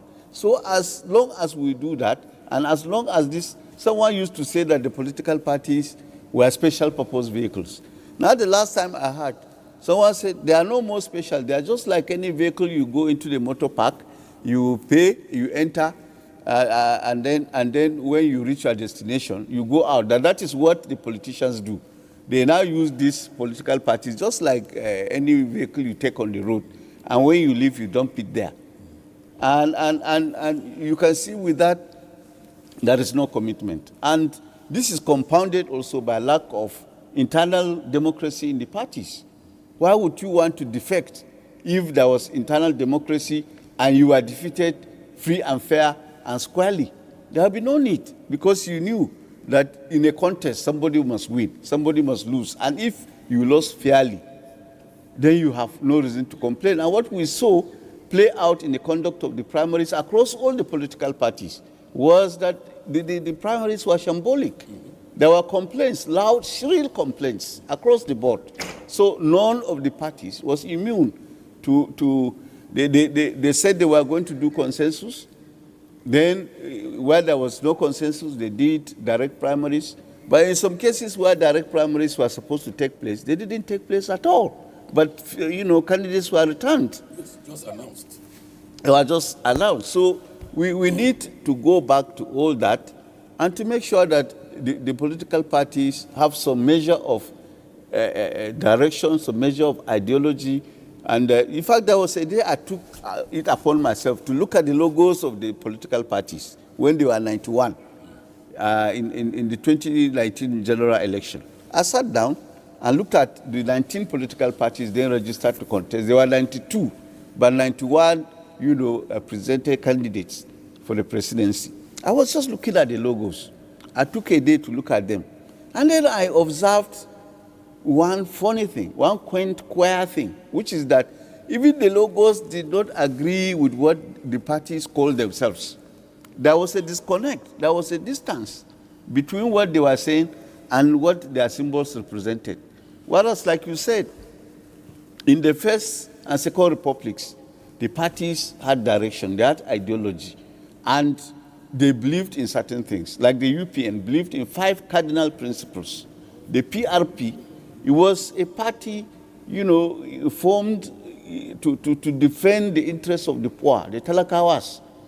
And their logos, their manifestos reflected all these tendencies. And people were proud to identify with them, including students. They were in the vanguard of these political parties. All the political parties then, in fact, even in the secondary schools, even in the universities at that time, there were people who sympathized with them. They were members of these political parties. But now, people are squeamish about even identifying with them because they don't believe in anything. And if you don't believe in anything, You fall for anything. And that is why we are where we are.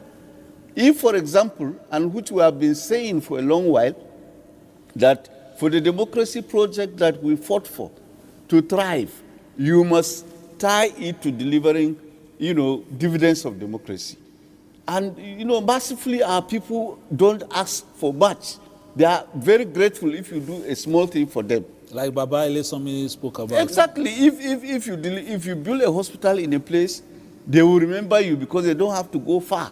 If you build a school, they will remember you because you build a school where their wards and children can go to. If you provide these facilities, they will be happy with you. And how much does it cost to do that? But we are not done. We must satisfy our greed first, and that is the tragedy. I've mentioned the special purpose vehicles, talking about Uncle Nick Dazang has been there all this while, monitoring. I'm not sure whether, Dazang was there at the time of FEDECO. But we had FEDECO, we had NEC, now we have INEC. And I come from a state that 83 in the presidential election was particularly traumatic because the governorship election then, was particularly violent. Even up till now, in those states still remembers what happened then because, it was contentious. But in all that, even in all that, we could distinctly see where those parties, what they were talking about, apart from the fact that, of course, a party was resisting, another party trying to impose itself or whatever. But this time around, we are seeing what you have said, that everything, I think it was Labake that was saying that all the political parties seem to be singing from the same hymn sheet in terms of ideology. But Tayo Osho is ready for us. Tayo, can you indicate where you are and what the situation is, Tayo?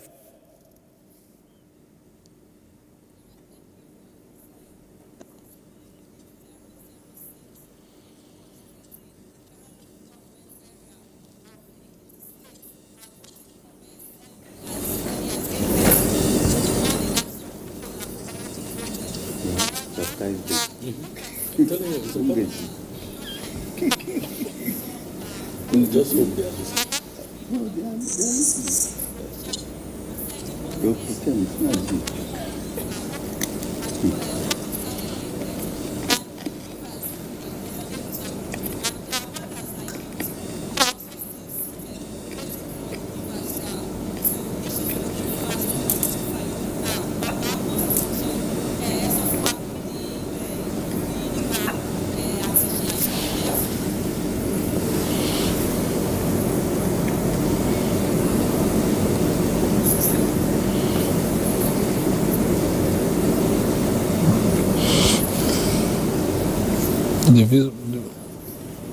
The beavers could not register him. Abdul, volume, I can hear. Tell them, let them know. Tell them. But couldn't you take visuals? I can't hear what he's saying.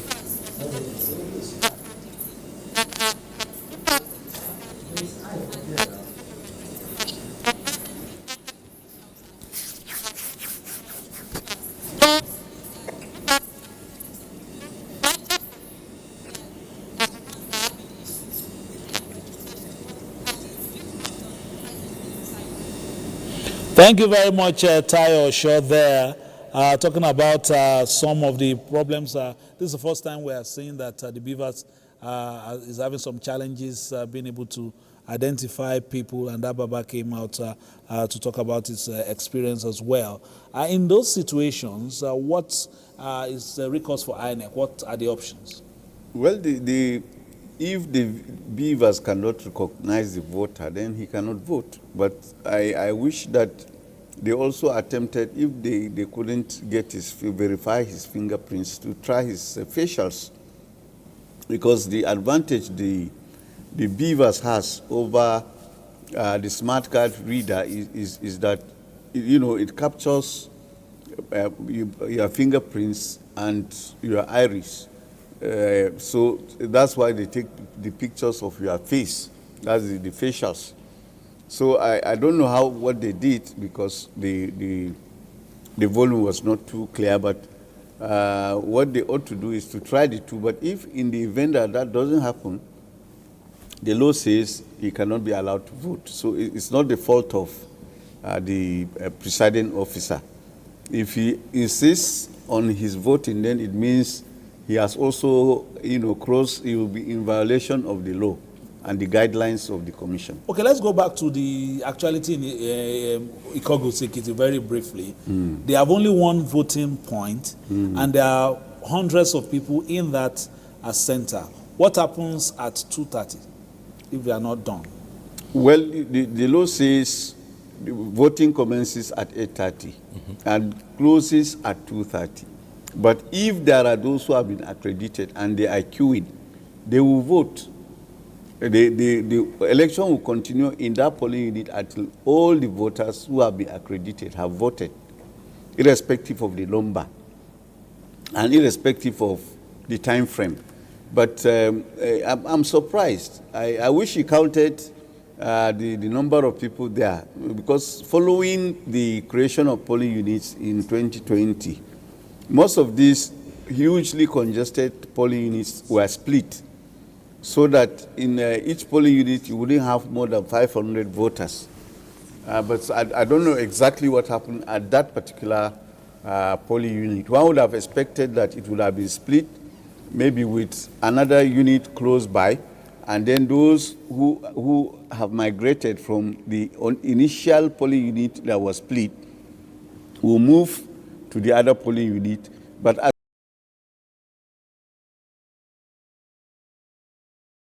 at which everyone was voting, which means either maybe the number is not as much as he said, or that particular polling unit was not split. But most of highly congested polling units, I can tell you, were split, like those in Apo, Gwarimpa, some places in Mararaba, for example, giving examples of polling units that we can easily identify with from the studio.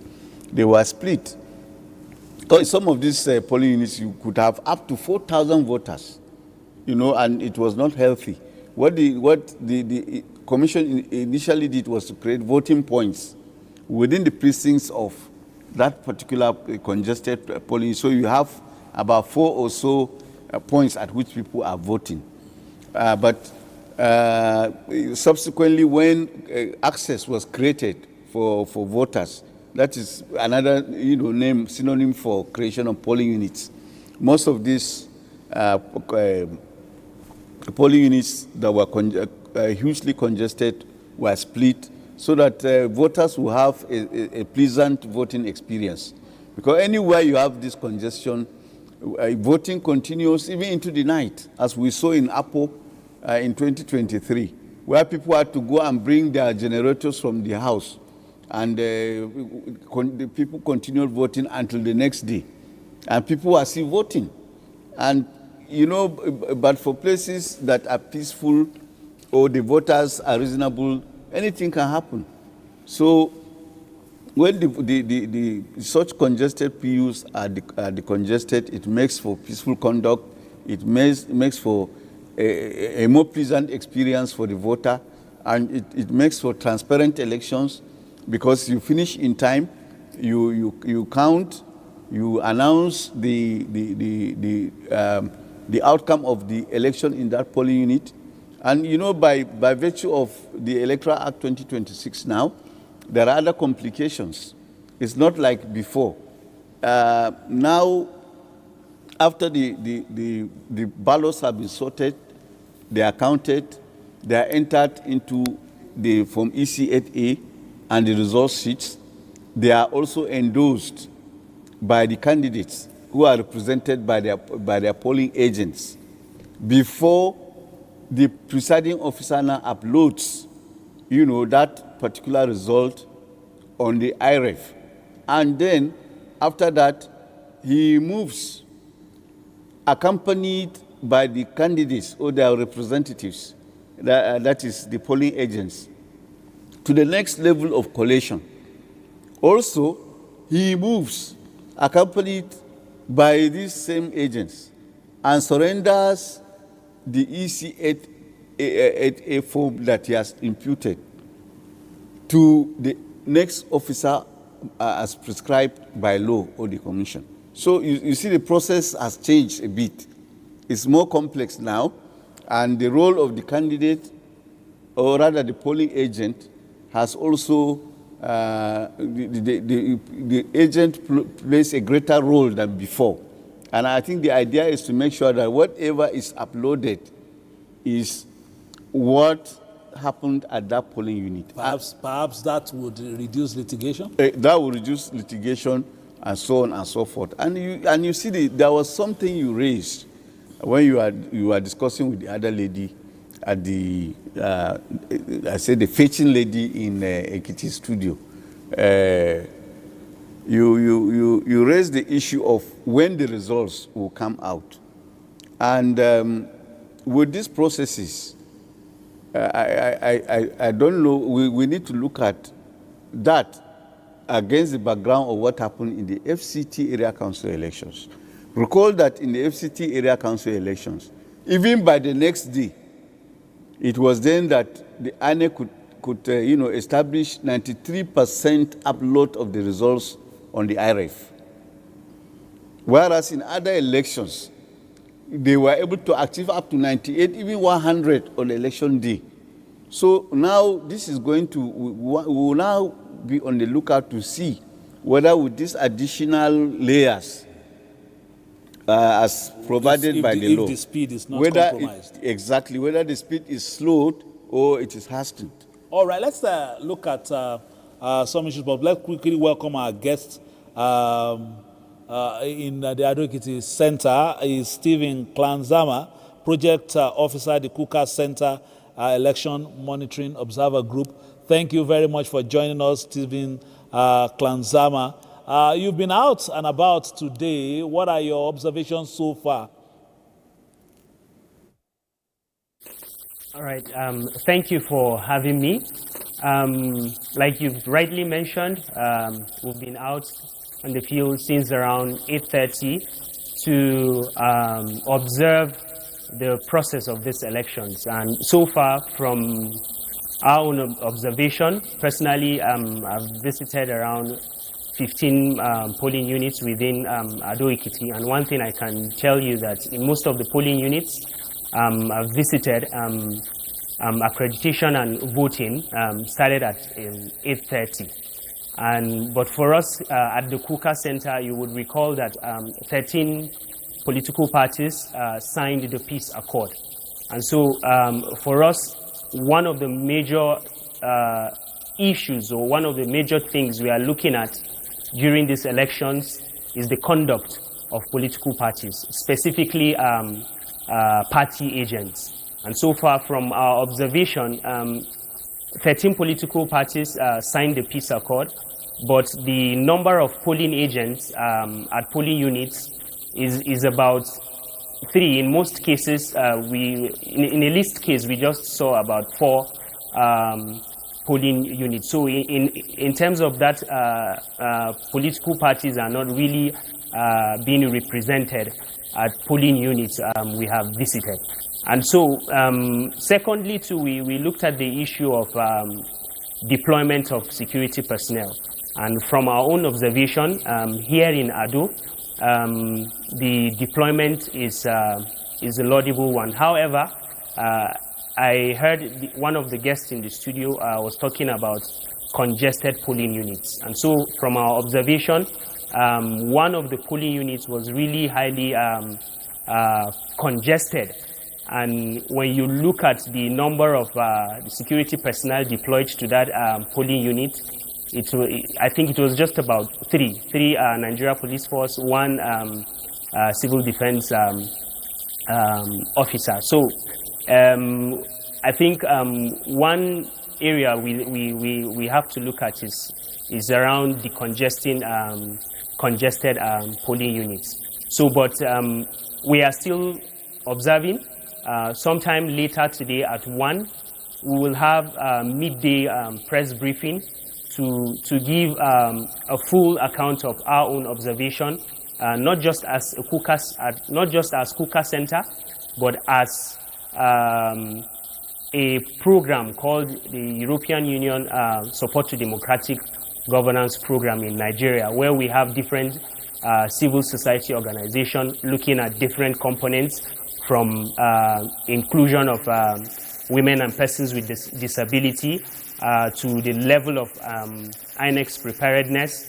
And of course, we are also looking at the process of this election. So far, this is the feelers we are getting at the various polling units we have visited.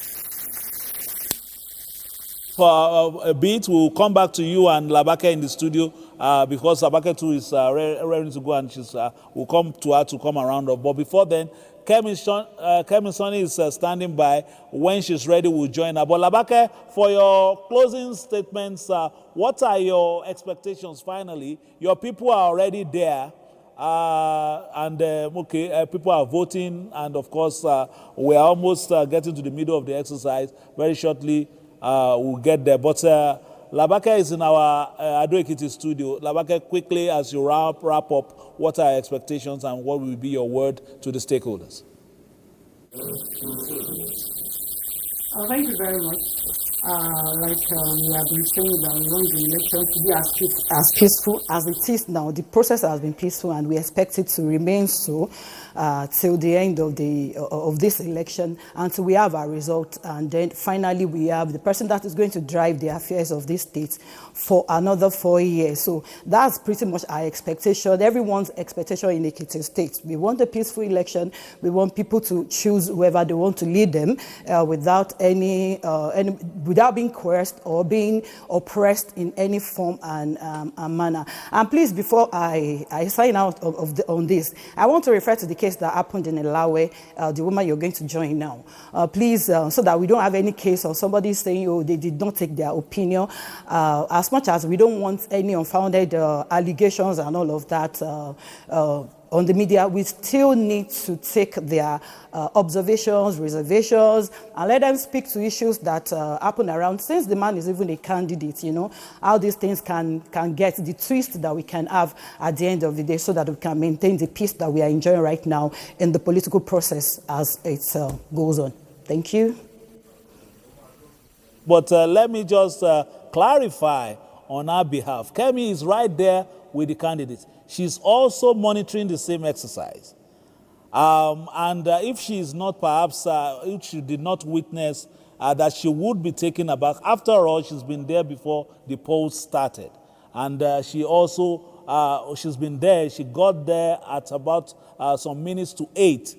And if I'm just not holding brief for her, but I wanted to explain to you why she was taken aback by those allegations and did not want to use this medium to play more politics as the electoral process is ongoing.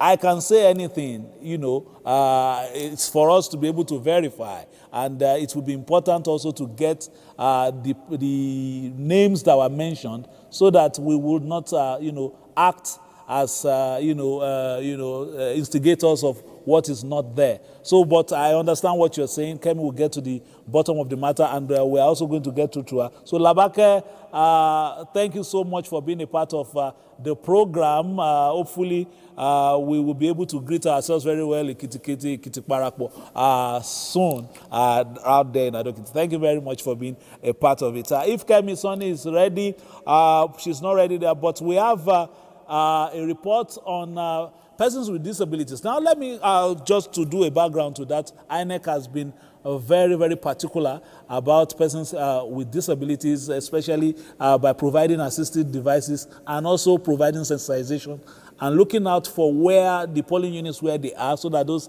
devices will be sent there. Let's see how that has panned out as far as some polling units are concerned. I am Jay Kepele. I'm the CEO of TAF Africa.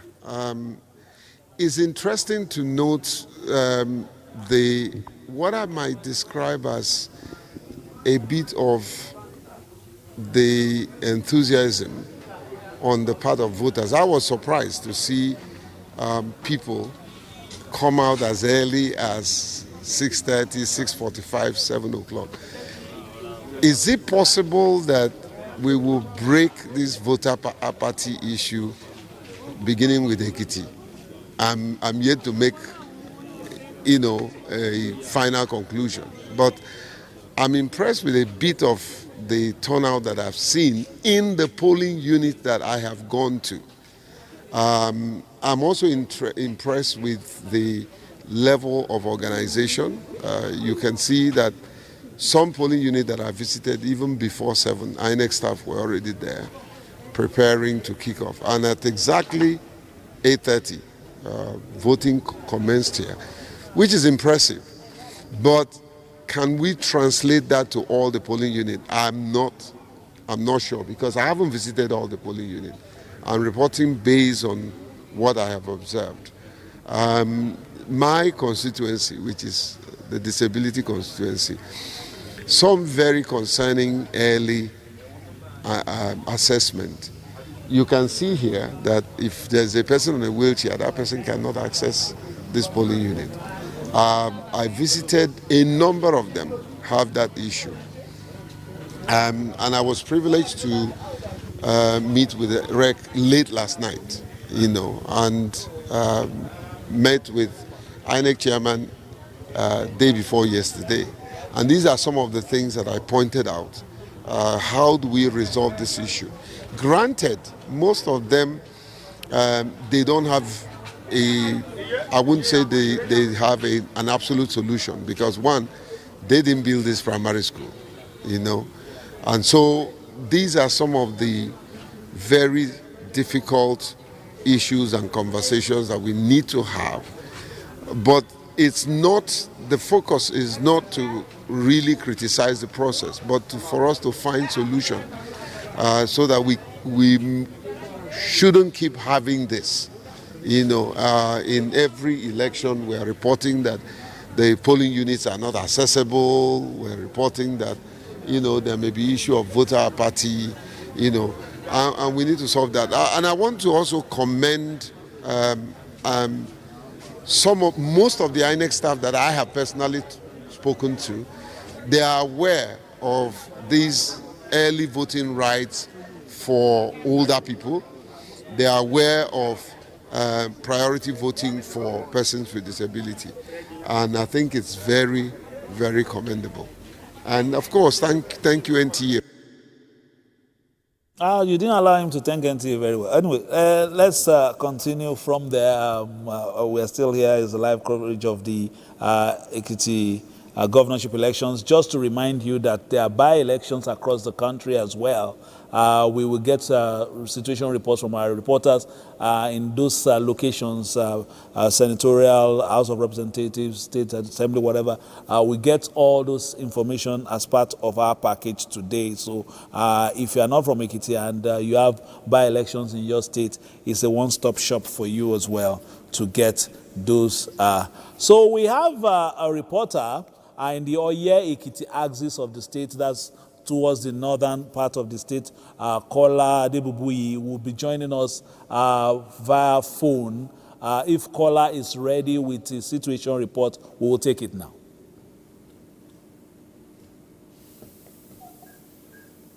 Right now we're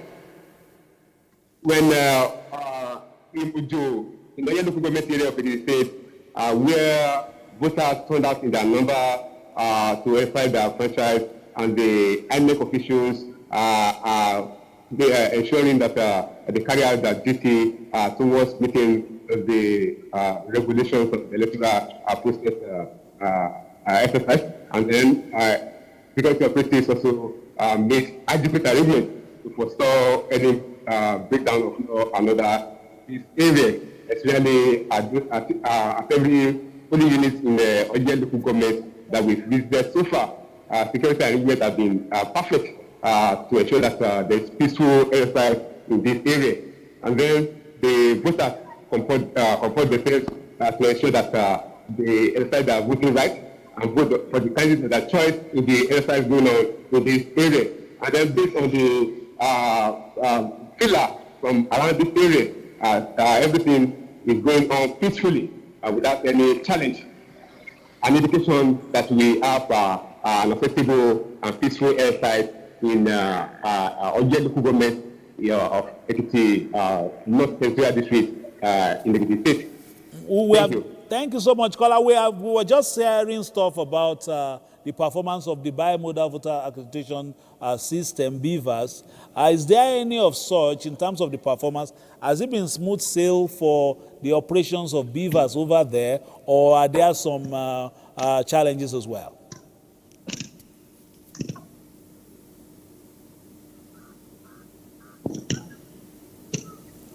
Am I still on, Kola? All right. Go ahead, please. All right, we'll reconnect with Kola Adebubui in Oye Ekiti. He's having challenges with his communication system there. We get actualities from Oye Ekiti there, but from what I could glean from this report, or we will go back to him hopefully as soon as possible to give us a situation report from Oye Ekiti as far as the governorship election is concerned. Let's join our Ekiti studio. Gbenga is there, who has joined Stephen Klanzama. Gbenga is also an election observer. The person I'm seeing is a woman, and you said if it's Gbenga, can you correct me if I'm wrong? I can see she's smiling. So, is that okay? Okay, it's a man. All right. So, they say the people in the studio say I can't be an electoral officer. I can't see properly. Sorry, sir. So let's hear from you, Gbenga. Okay, I can see you properly now, Gbenga. Gbenga. So, what's happening over there? What are your observations so far? We heard from our colleague in Oye Ekiti. Huge turnout. Jake Kapali, founder of the Albino Foundation, TAF, says huge turnout as well. What are your observations at this time, in terms of the conduct of the exercise, first from the stakeholders, the voters, and of course the electoral umpire, INEC? Thank you very much. I want to give kudos